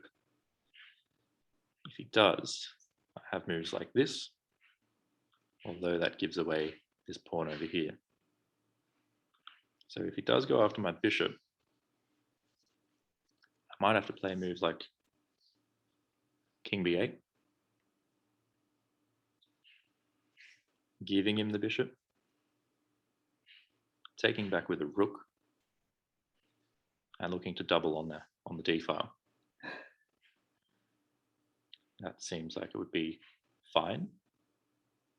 This pawn's still defended, can always be defended again. And I could always also go after his bishop in an attempt to free up the pawn to come to d4 and then place the knight back where it was, but where it's then underneath the pawn rather than on top of the pawn. In any case, he's thinking, which is good. He might want to play moves like a4. a4 could be a good move. If a4, I don't yet want to play this because again it drops the pawn. So I think I do rather like the idea of knight g4 attacking the bishop, because the bishop doesn't have many good squares to go to unless it wants to become passive, which it can most certainly do.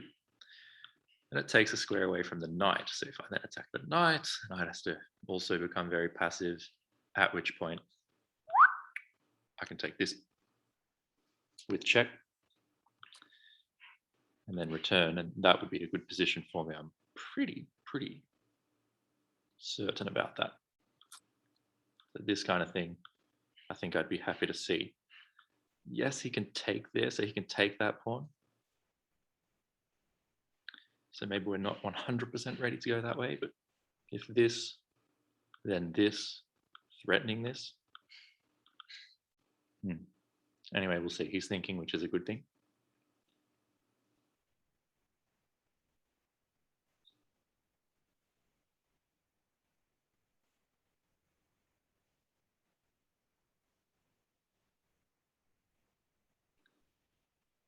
because I don't want to be in time pressure. He could take this possibility away from me by playing h3, but then that makes it easier for me to connect with his position and try and open the position up.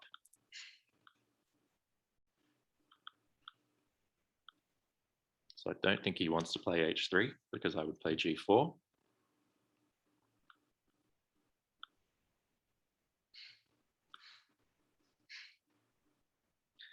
So he plays this instead. All right. Now, how do I feel about playing this move as planned? I think I rather like it. Am I missing anything now that he's threatening? Don't think so. So I'm going to go ahead with it.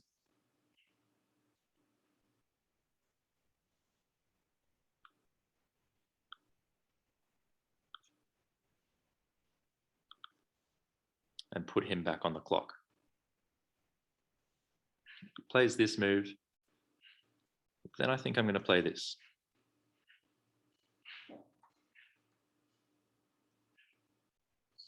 I think.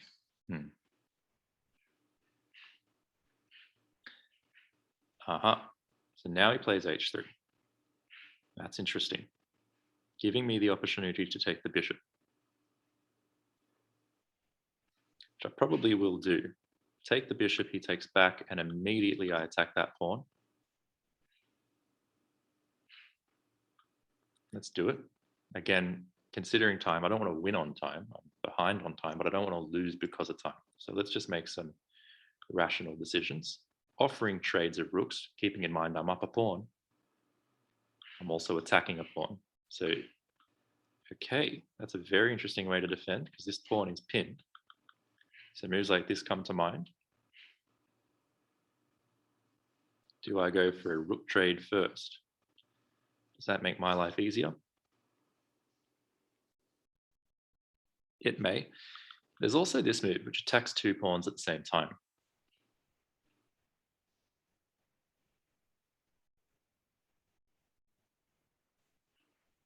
Although it gives up defense of this pawn. If he takes that pawn, then I take this pawn. He can take this pawn. So this pawn I do want to defend. It currently is defended.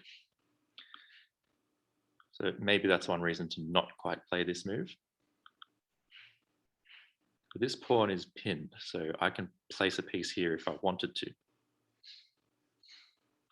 Maybe we could play this, but he would take. What about this and this? This seems very sensible.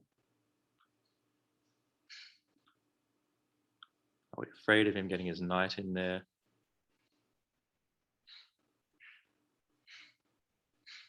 Don't know if afraid is the right word. Let's say we're not afraid of it. What to do here? What to do?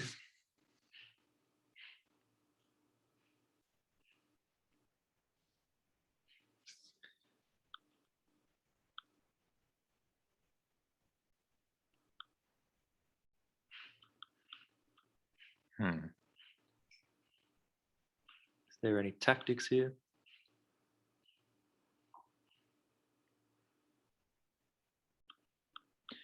Maybe a sacrifice to free up the spot for the knight. Doesn't seem like it works. Maybe coming this way is worthwhile. Because after we take here, if he takes here, we do actually have this then.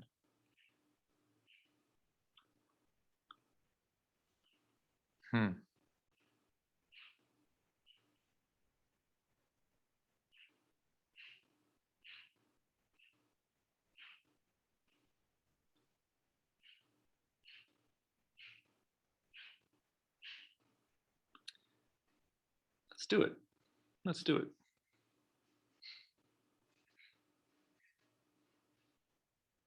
And F5 makes a lot of sense. I think. Maybe I should, if he takes with the rook, maybe I should just play simple, go for a trade. If he plays his knight here, then there's still this idea. I don't like this guy to fall at the end of all those lines. So what about just this? Let's be brave. Let's be brave. Now I think about it, this knight actually does defend the pawn. So he could play something just simple, but that's all right.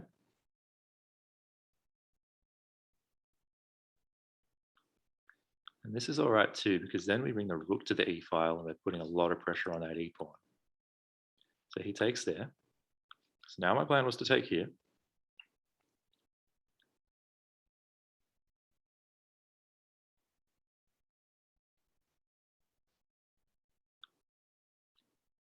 And then let's say he comes in here. We would have check. If he takes here, I'm going to play this.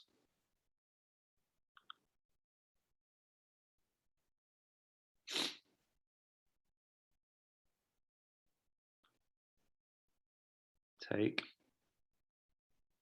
And then come here.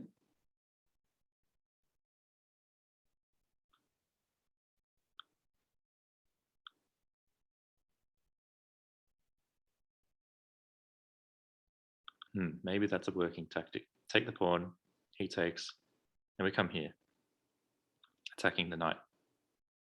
We can bring the king closer to defend the knight.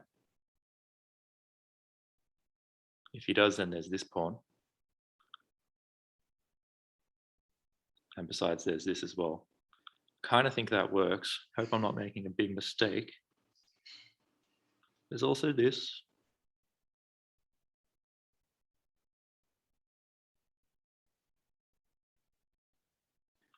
Oh boy, hope I'm not making a mistake, but let's see.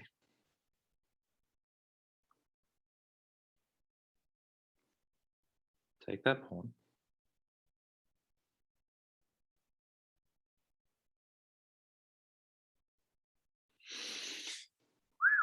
Let's see.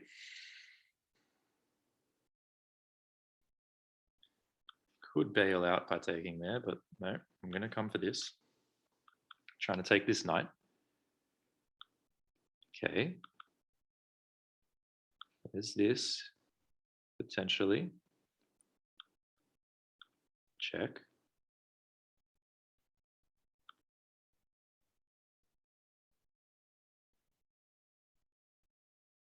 Now if he comes here, I've got a beautiful fork. If he comes here, which he has, then I can go through with this idea. Could also check him now. Checking him's nice because if he takes, the fork returns. So that could be really nice. If he moves away, oh man, this could be beautiful. This could be really nice. If he moves away somewhere, well, maybe here could be his saving grace.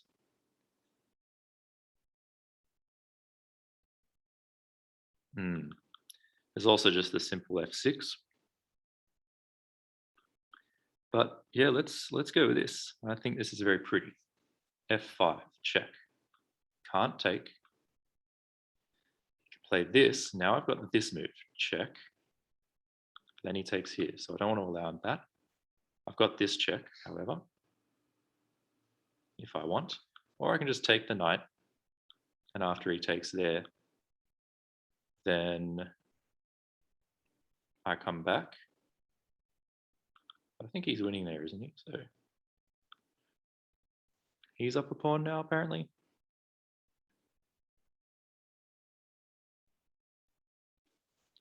So I do have check, but then he just takes here. So I think we go check.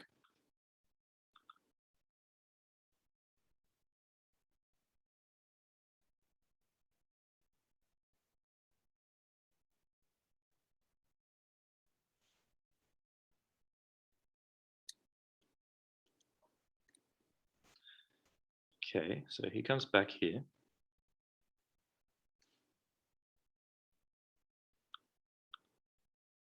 Now what?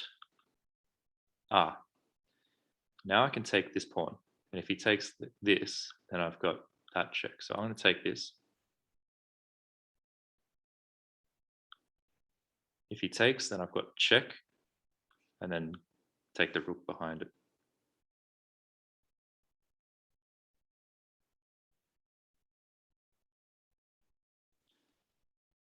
Other possible moves here would be something like check, and if he takes, take this with check. Becoming quite a tactical affair at this point. Can he trap my knight? Well, maybe. But at the moment, I can also bail out by taking this knight.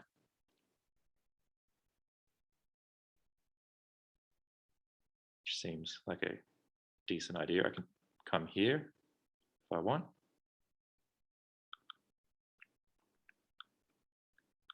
And if he comes to take that, then I can give a check. And after he moves out of the way, yeah, I'm not sure here.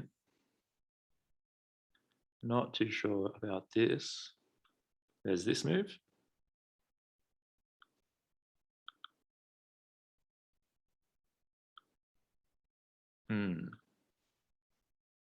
All right.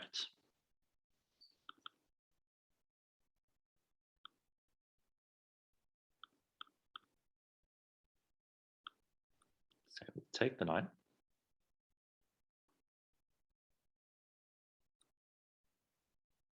Now we can come here, hitting the pawn.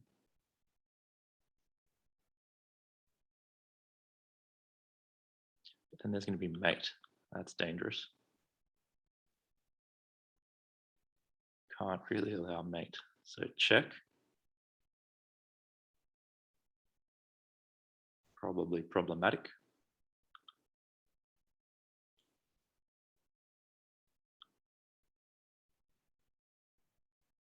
Start like that.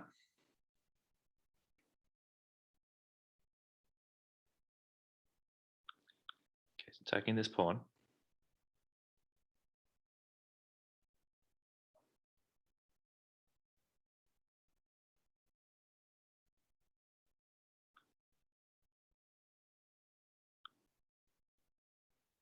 But now his knight's kind of doing nothing. Can't come here, can't come here, can't come here, can't come here. So he has to attack this pawn again, which makes a lot of sense. Okay, not good. Not good. Not good, not good, not good. Oh boy, what have I done? What have I done? How did I go so wrong?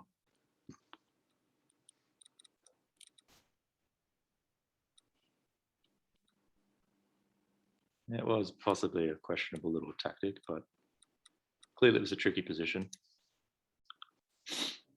And it's not over.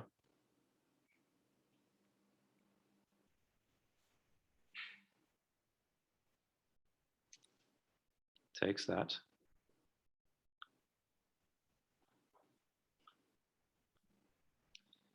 He should just take. I'll take back with a check and then take this guy.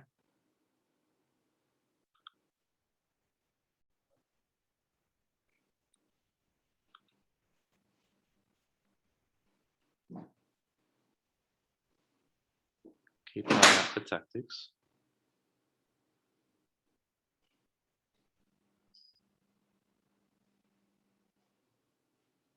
Definitely keeping an eye out for the tactics. And now let's take this pawn.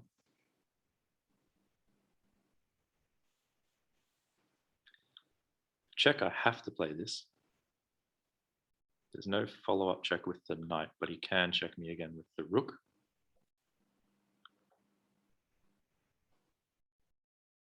Okay, so he comes there instead. Now, not really a threat of mate there. .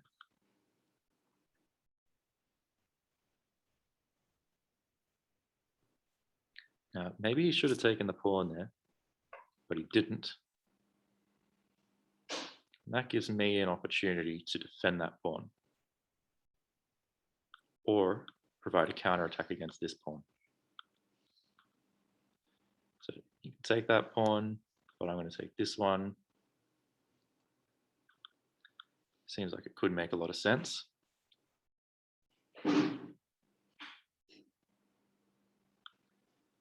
He takes, I take. If he moves this down,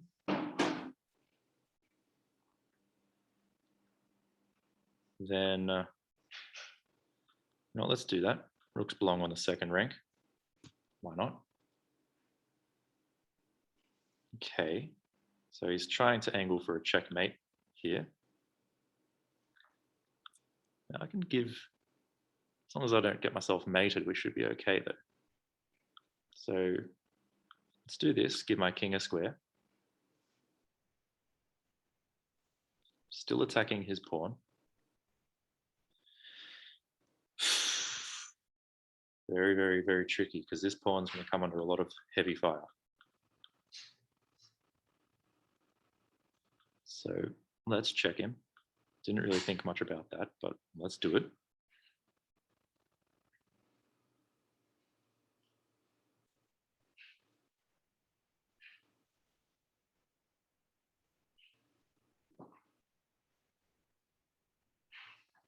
My king comes this way, then this pawn will be pinned after the rook moves. So I think what we'll do is come here to prevent him from coming there. Maybe. Very, very tricky position now. Let's attack the knight. And once the knight moves, we can take the pawn.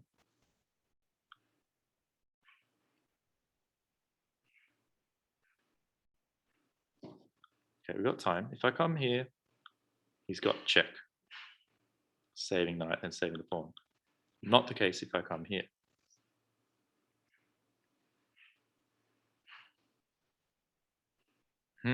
That's an interesting move. Now I've got this check though.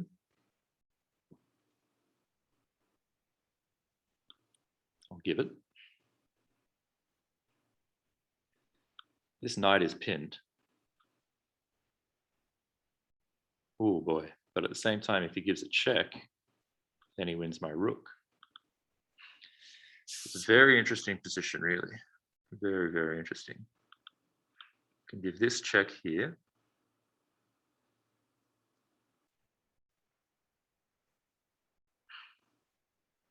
If we want.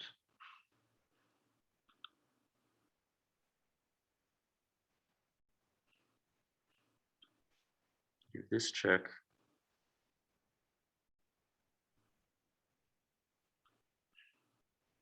Let's give that check. Oh, this is very, very, very tricky. But I make sure I don't fall into this trap. But as long as he's checked, he has to deal with the check first and foremost.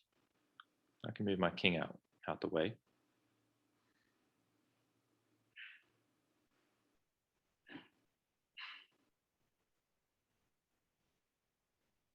So moves like this are possible for him now. Then maybe I just move my rook to a different part of the board. He gets a check in, I move. Probably what we're going to do here.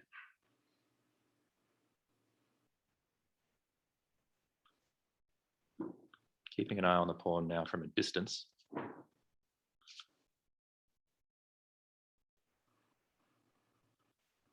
There's the check. Come here, attacking this guy.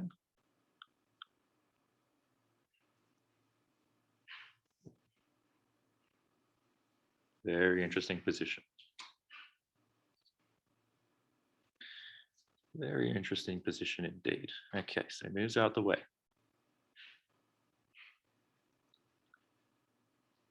Now, I can cut off his king.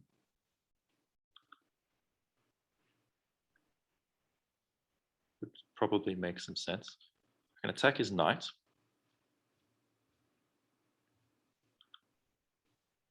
What does he want? That check's not mate.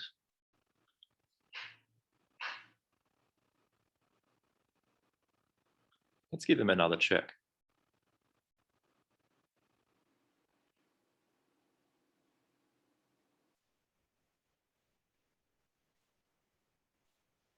Give him another check and simultaneously give my king potentially some breathing room.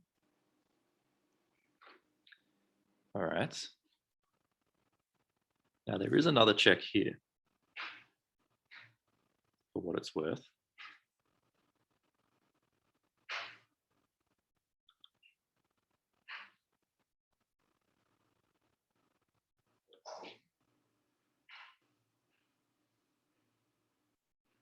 Now I'm just going to protect this pawn in the case that it becomes vulnerable. Now there's really only a couple of squares for me to choose from. I'm going to choose this one for the sake of attacking the rook.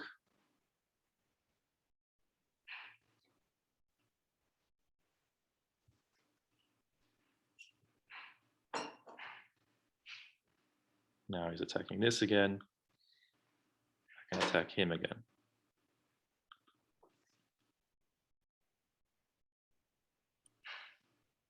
There's a check. Okay. If I come here though, I'm still safe, right?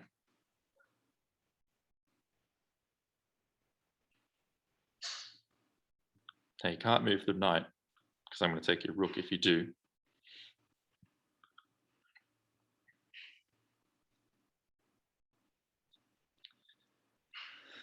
Very interesting. So maybe a move like this. Always got to be careful about knight forks when both of these are on the same color.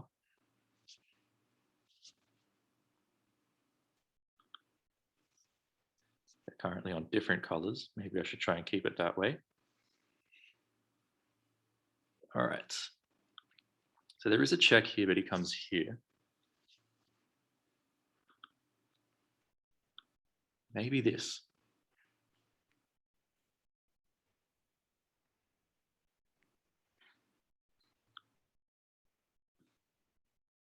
It's unclear. Very much unclear.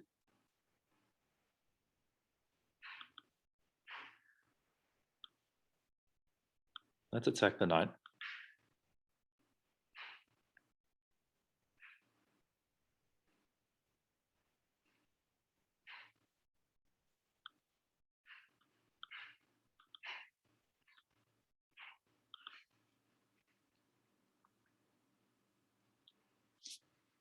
Maybe I should play this move and try and continue moving forward with these pawns, pushing him slowly further back.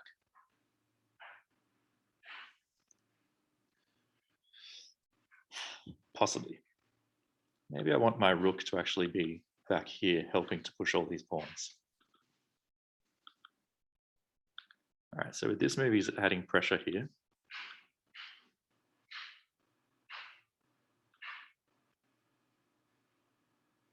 Mm-hmm.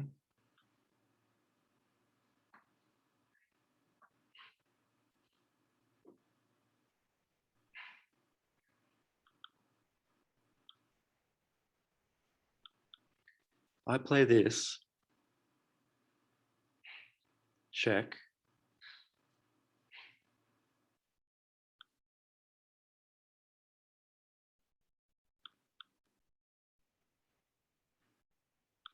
Let's do it.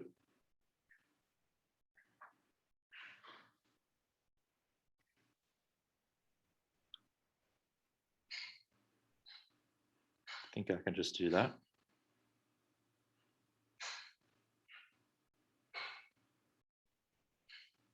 He can attack this pawn now. Very, very, very, very true.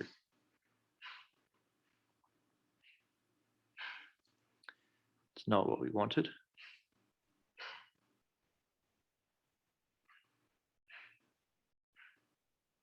Fuck, fire out.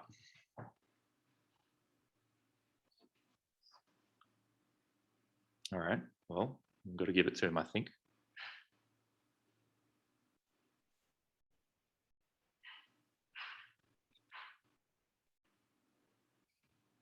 We can play this, which not really threaten mate, but threaten some stuff. What about this now?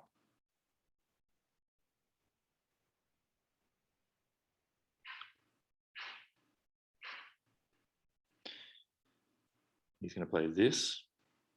And now this. He's going to have check.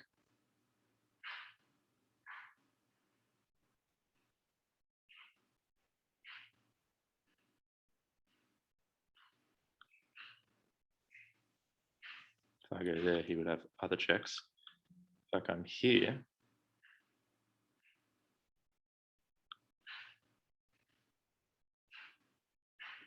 maybe slightly better. Oh boy.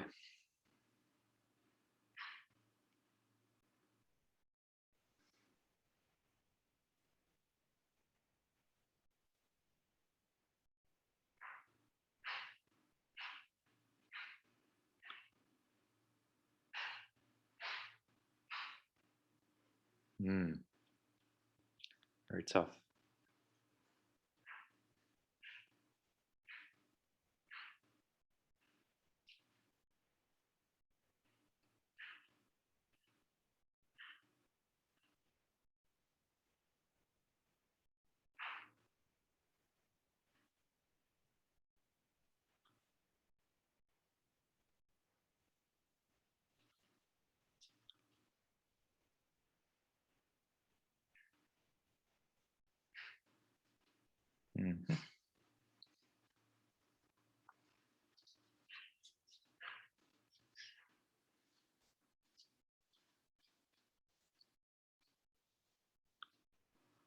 Gosh, now he's going to get this guy too, eh?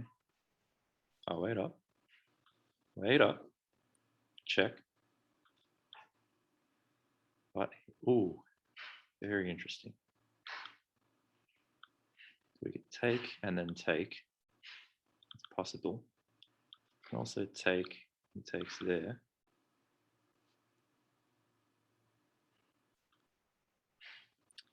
Not sure if that's good or not, but let's do it. It's going to be hard for him to win now, at least.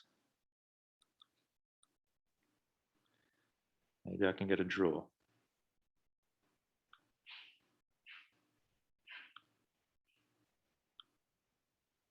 I think I can draw this. I'm not sure if I can win it or not. As long as I can get a trade of these pawns, he can't possibly win. Which is what we're going to have. So that's a draw. Unless he makes some sort of huge blunder, which he won't. There's only one move, I guess. I'll do this. And that's going to be a draw. With insufficient material. Wow, all right, what a game. A shocking game. An absolutely shocker of a game.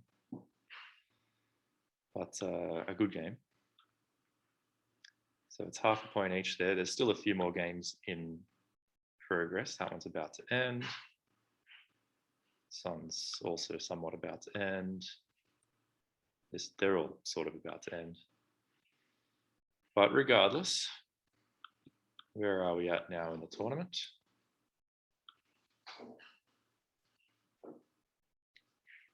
Well, currently coming third, but some of these games finished, so there we go.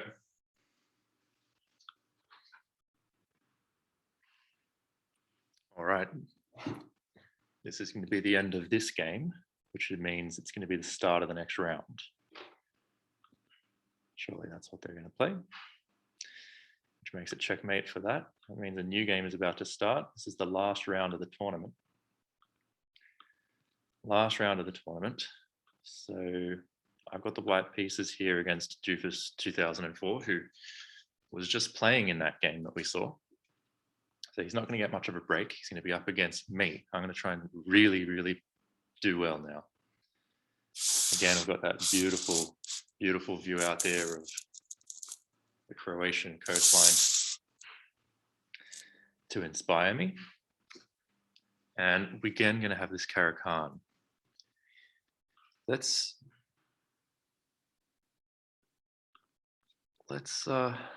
just play normally. Let's take control of the center, develop pieces.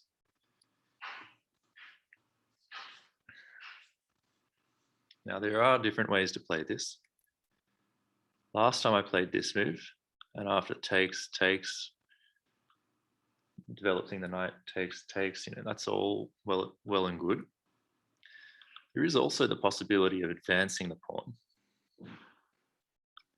Let's do that this time for the sake of doing something different. Make it a bit hard for him to develop his knights. And that's the extent of my knowledge of theory in this line. So let's see how things go from here. Now, this seems awfully natural, so I'm just going to play it. There's no really where else for that bishop to go. I don't see much of an issue with taking back with the queen. We're only on the third rank here. And he's setting up this kind of a triangle structure. We could attack this part of the structure, but a bit of one move-itis going on there. Easy for him to defend in several different ways. So I'm not sure I see the benefit to that. This seems like a very natural attempt to make in the future.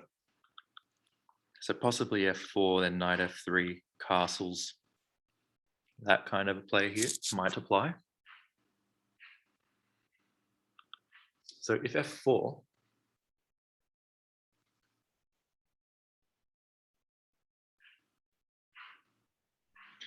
you probably want to play this at some point. Let's play f4. I don't see why not. Yes, there's a check here. Big deal. Okay, so he immediately goes for c5. Fine. Be my guest. Probably just knight f3. Although there is also now this idea of check. Possibly first taking. I can take that pawn. If he takes back, then there's check. So why not take the pawn? Maybe because of this check. All right, well, I'll give this check. So I think we probably, again, both have not played that well. Okay, but he does defend. He defends this. I could take this pawn, but of course that gives him this possibility. And I don't necessarily want to do that. So, to continue here.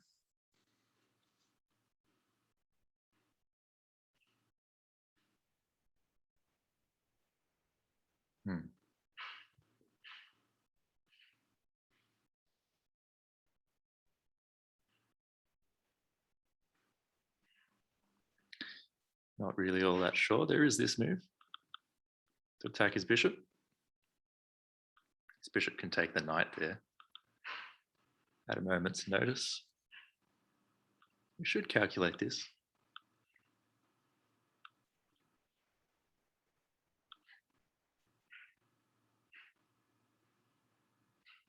Definitely possible.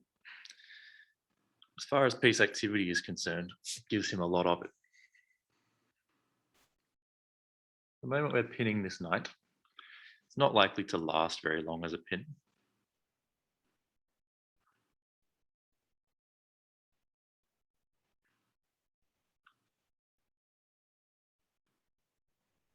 This might be nice just to prevent this from happening, because otherwise, if he gets this check in, we could be in for some danger. So let's play this move first and just cover that check. Let's cover that check to start with. Developing a piece at the same time. Don't know, I've really been neglecting some fundamental basics so far today. Seem to have gotten away with it a few times. But I'm gonna have to do better than what I have been doing. So of course he's attacking my queen here. And I have various options. One is to continue my development, which is probably what I will do. If he pins the knight, then I can take the queen at that point, and then, and only then, developing the bishop. He does also have here a check, which I didn't consider. I don't think it matters all that much, because king e2 looks fine.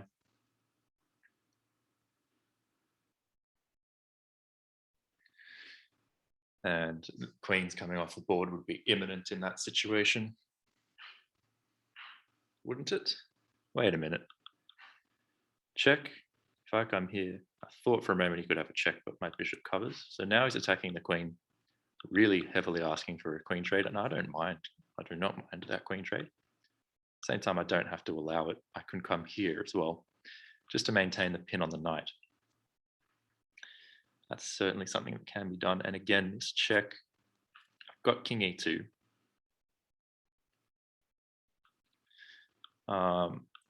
And if he comes back with something like this, well, I can take the bishop. So yeah, all right, I'll take it. I'll take it. Just to simplify matters. Just to simplify things. Now, king e2 probably still seems like a decent idea. But it's not the only idea. It'd be great to jump a knight up to this square, preferably with extra support available from a bishop or something. Now, to get there, I really sort of would need a knight here or here. That might happen if this pawn jumps forward, then I can play my knight here and then ultimately land on d6.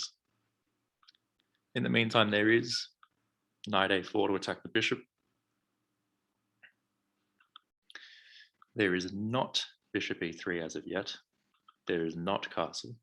I could play bishop d2 and castle this way.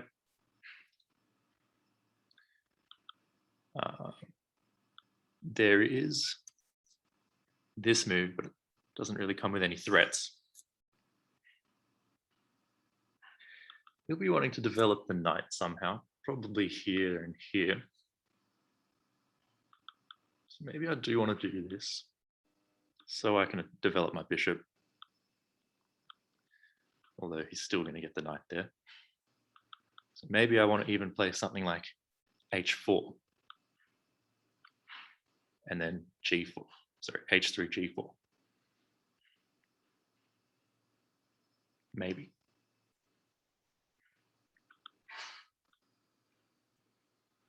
Or for that matter, g4 straight away. Not too sure.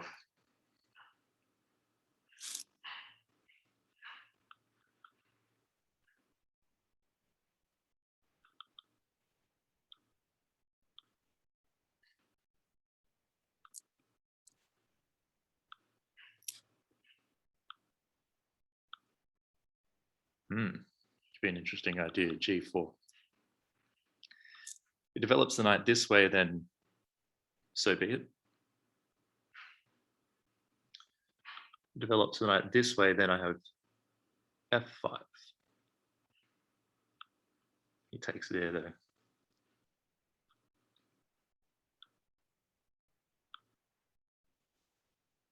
Nah. I think the king move does make a lot of sense.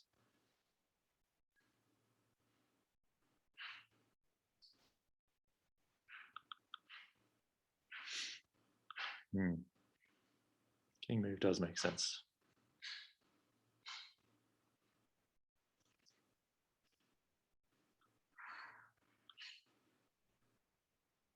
All right, let's do it. Let's not spend all day on it.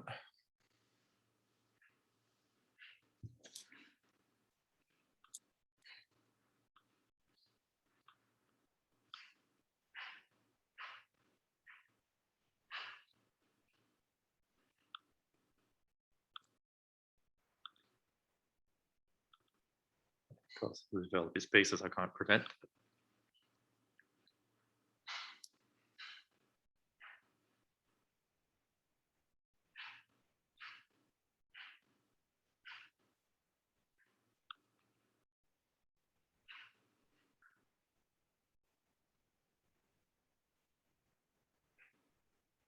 This was a bit of a strange move, I suppose. G4 now. Don't really like it.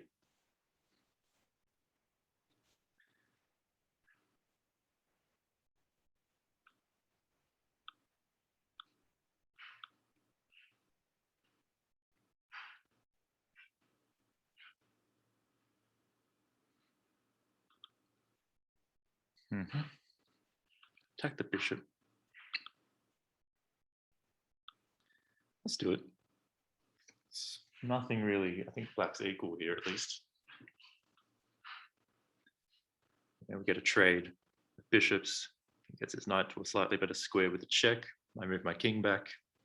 The game goes on.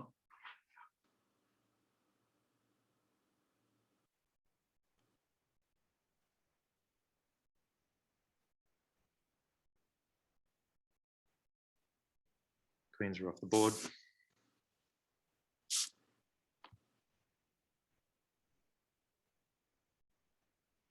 Final round of the competition. Would be nice to finish with a win.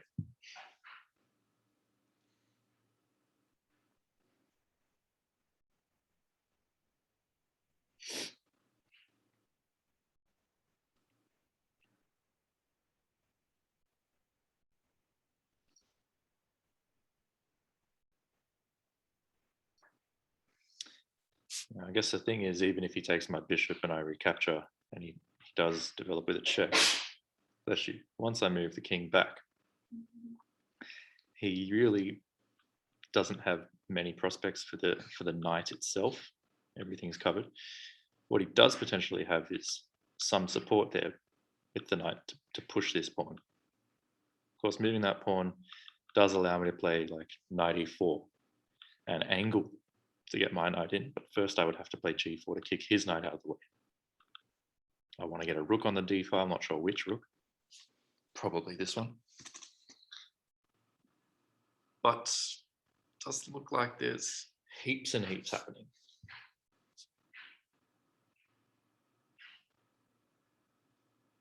He could castle. Castle's probably a good move for him here. Since I've given up my right to castle,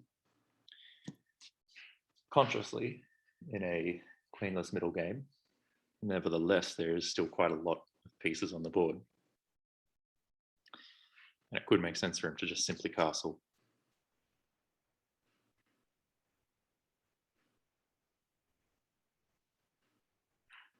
He takes, I'll take back. And now it's only a question of where we go. Maybe even here, although that allows a check unnecessarily.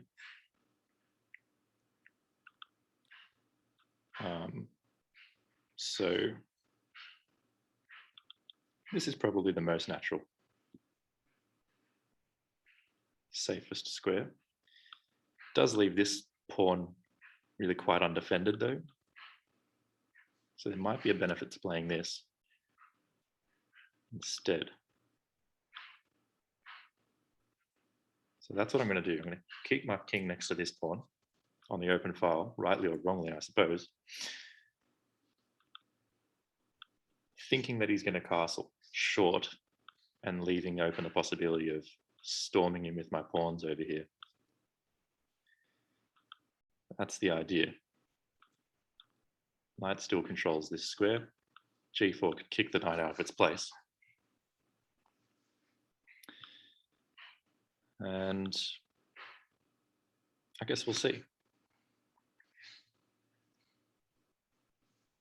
Putting a rook on the open file would make a lot of sense.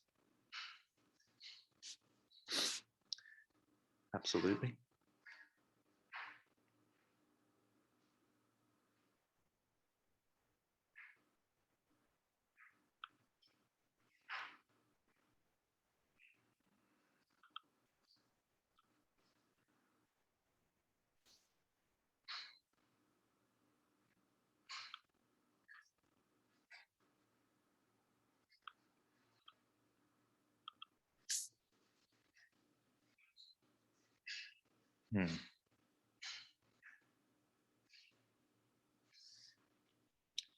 Interesting. So he wants to come here. I can obviously disallow that. I can also come here, allow him the check, but why would I allow that?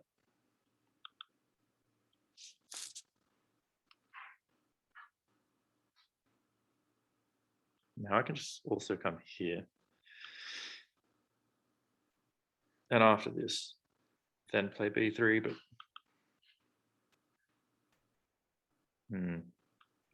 problem with that is then he's going to play this.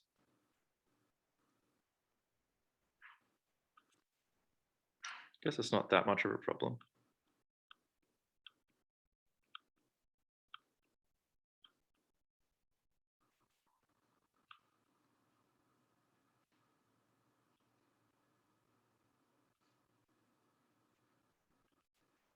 Let's do it. It's pretty simple, direct play, but what's his knight actually doing here now? Going back where it came from, I suppose.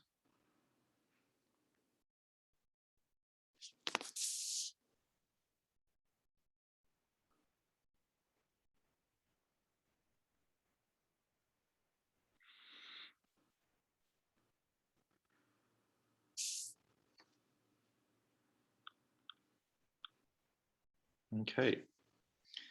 So he also opts not to castle.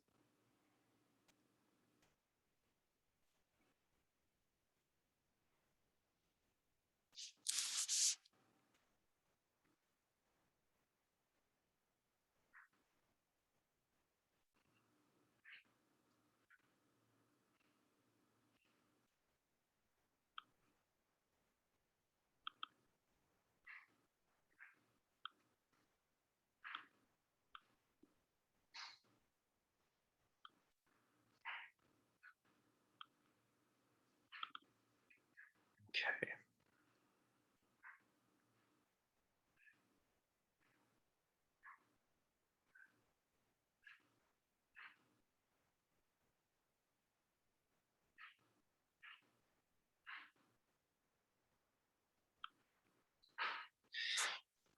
G4 has got to be looked at. Forces this move with his knight. At which point there's just h3.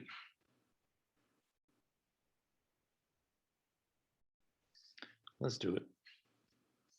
What are we here for if not to go hard? Go hard or go home. We could also play the rook over. It's a possibility. But I don't see what's wrong with h3. Inactivating that knight for the time being.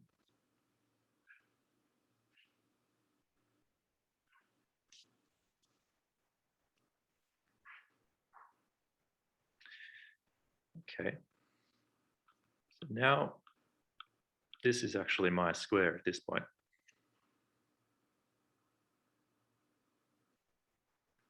I think that's an important move to play.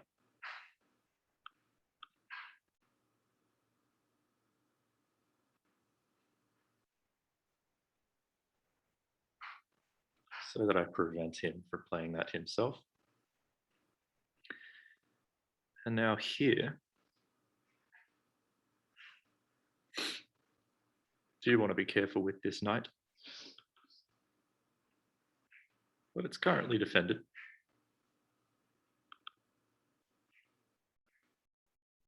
So I sort of think we put the rook over here where we can lift it. We can lift it like this if we want to provide extra support to the knight. Okay, he's going to try and attack the knight again. That is interesting. Very interesting. What if I play this down? He doubles up. Then there's check. He takes check. He moves back. Okay. I've also got this to defend. So let's come here momentarily, as mentioned. So now I've already got 2 defenders on the knight.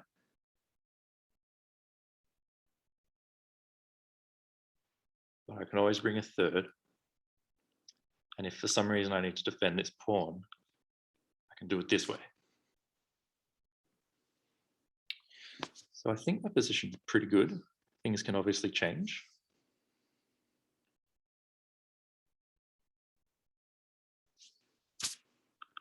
Let's see what happens. I think we can play f5. Maybe we should before he plays knight d7. Not that that would change the situation all that much.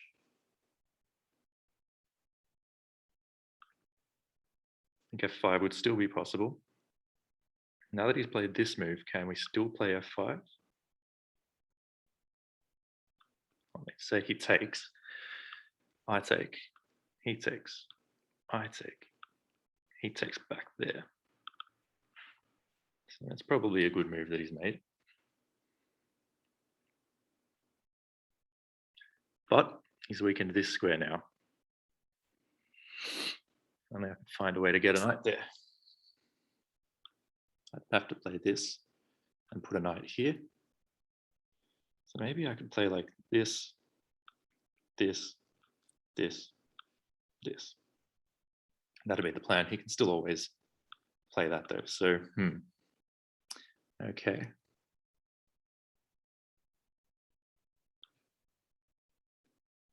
What do we want to do?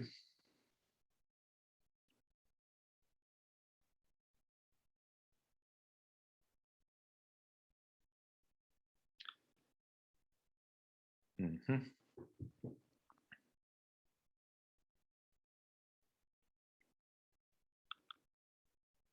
double the rooks.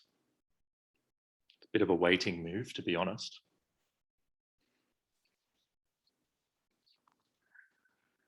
We do have to be relatively speedy though.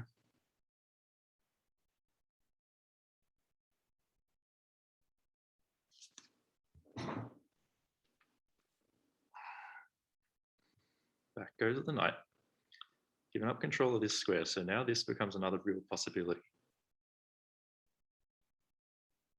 I think we go for it. I think we go for it, given the alignment of my rooks with his king. I know his rook is also aligned with my king. But obviously I didn't calculate this. But I would say if there was a drawback of this move, it's probably the fact that he no longer controls this square as much. Let's try and open the center up.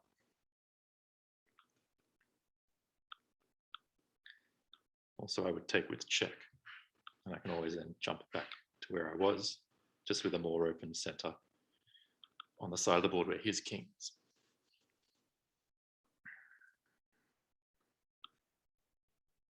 So we take.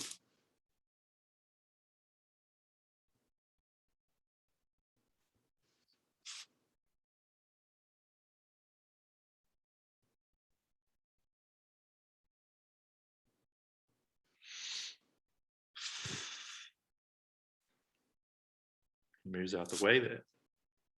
Very interesting. Very interesting move. So if we take here, he has to take with the pawn.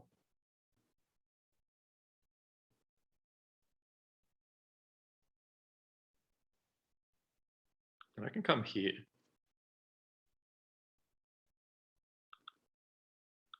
I don't think there's much sense. Let's go for it. Let's go for it.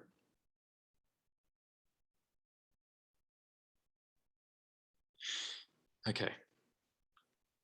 Maybe we could do it this way.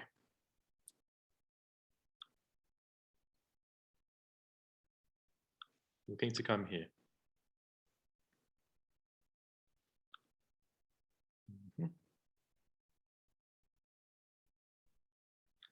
If we can get the king to step away, then we'd be able to play that, which he's now defending against. But now check, he can play this. We can still take.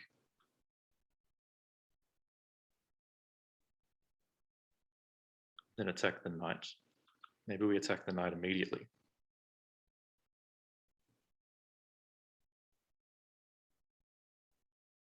Is there any sense in that? I think there is. Let's do it. King still defends my knight.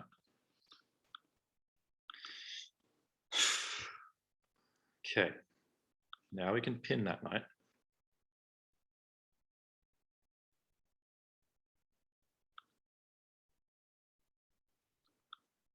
Which is also an attack on this pawn.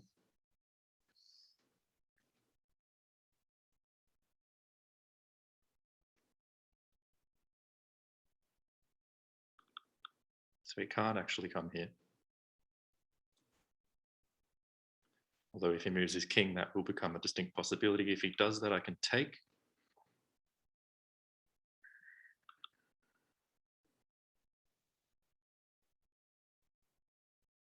Very interesting position indeed. Should we take the pawn?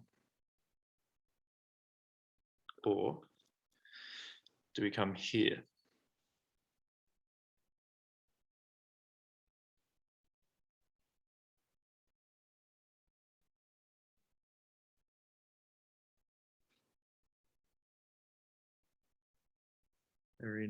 Very unsure.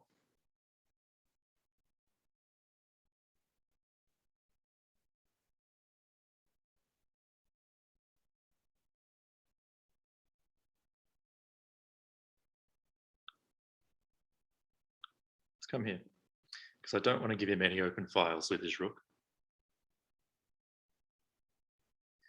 Yeah, I know his pawn's there. I could have taken it. I know. But I want to keep him tangled. I want to keep him in a tangled mess. And he's just screwed up because that's now mine. That's my rook. You cannot capture back. You're pinned. And there's the resignation. So yeah, by keeping him tangled, it made it easier for him to make a mistake. Whereas if I had taken the pawn, if I had just taken the pawn, then he would have just been able to play a move like this, get to an open file, and that would just complicate the game. All right, so I think I played pretty well in that final game. Pretty happy with that. Are there still games going on?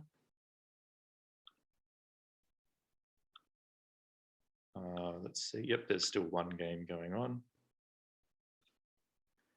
That just finished. So what's the deal? Looks like I did pretty decently.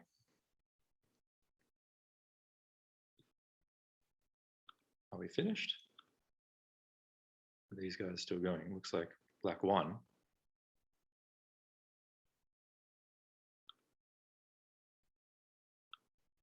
So I guess the tournament's finished.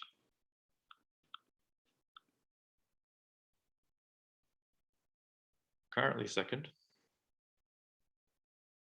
Beat these three guys when I played them. I lost to Harry Axela. But 3.5 from 5, it's actually sort of equal first, only second based on rating. So I'll leave it there. Not bad. I think I'll get the award later. And we'll analyze those games later, but that's it for now. Thank you for watching. See you later.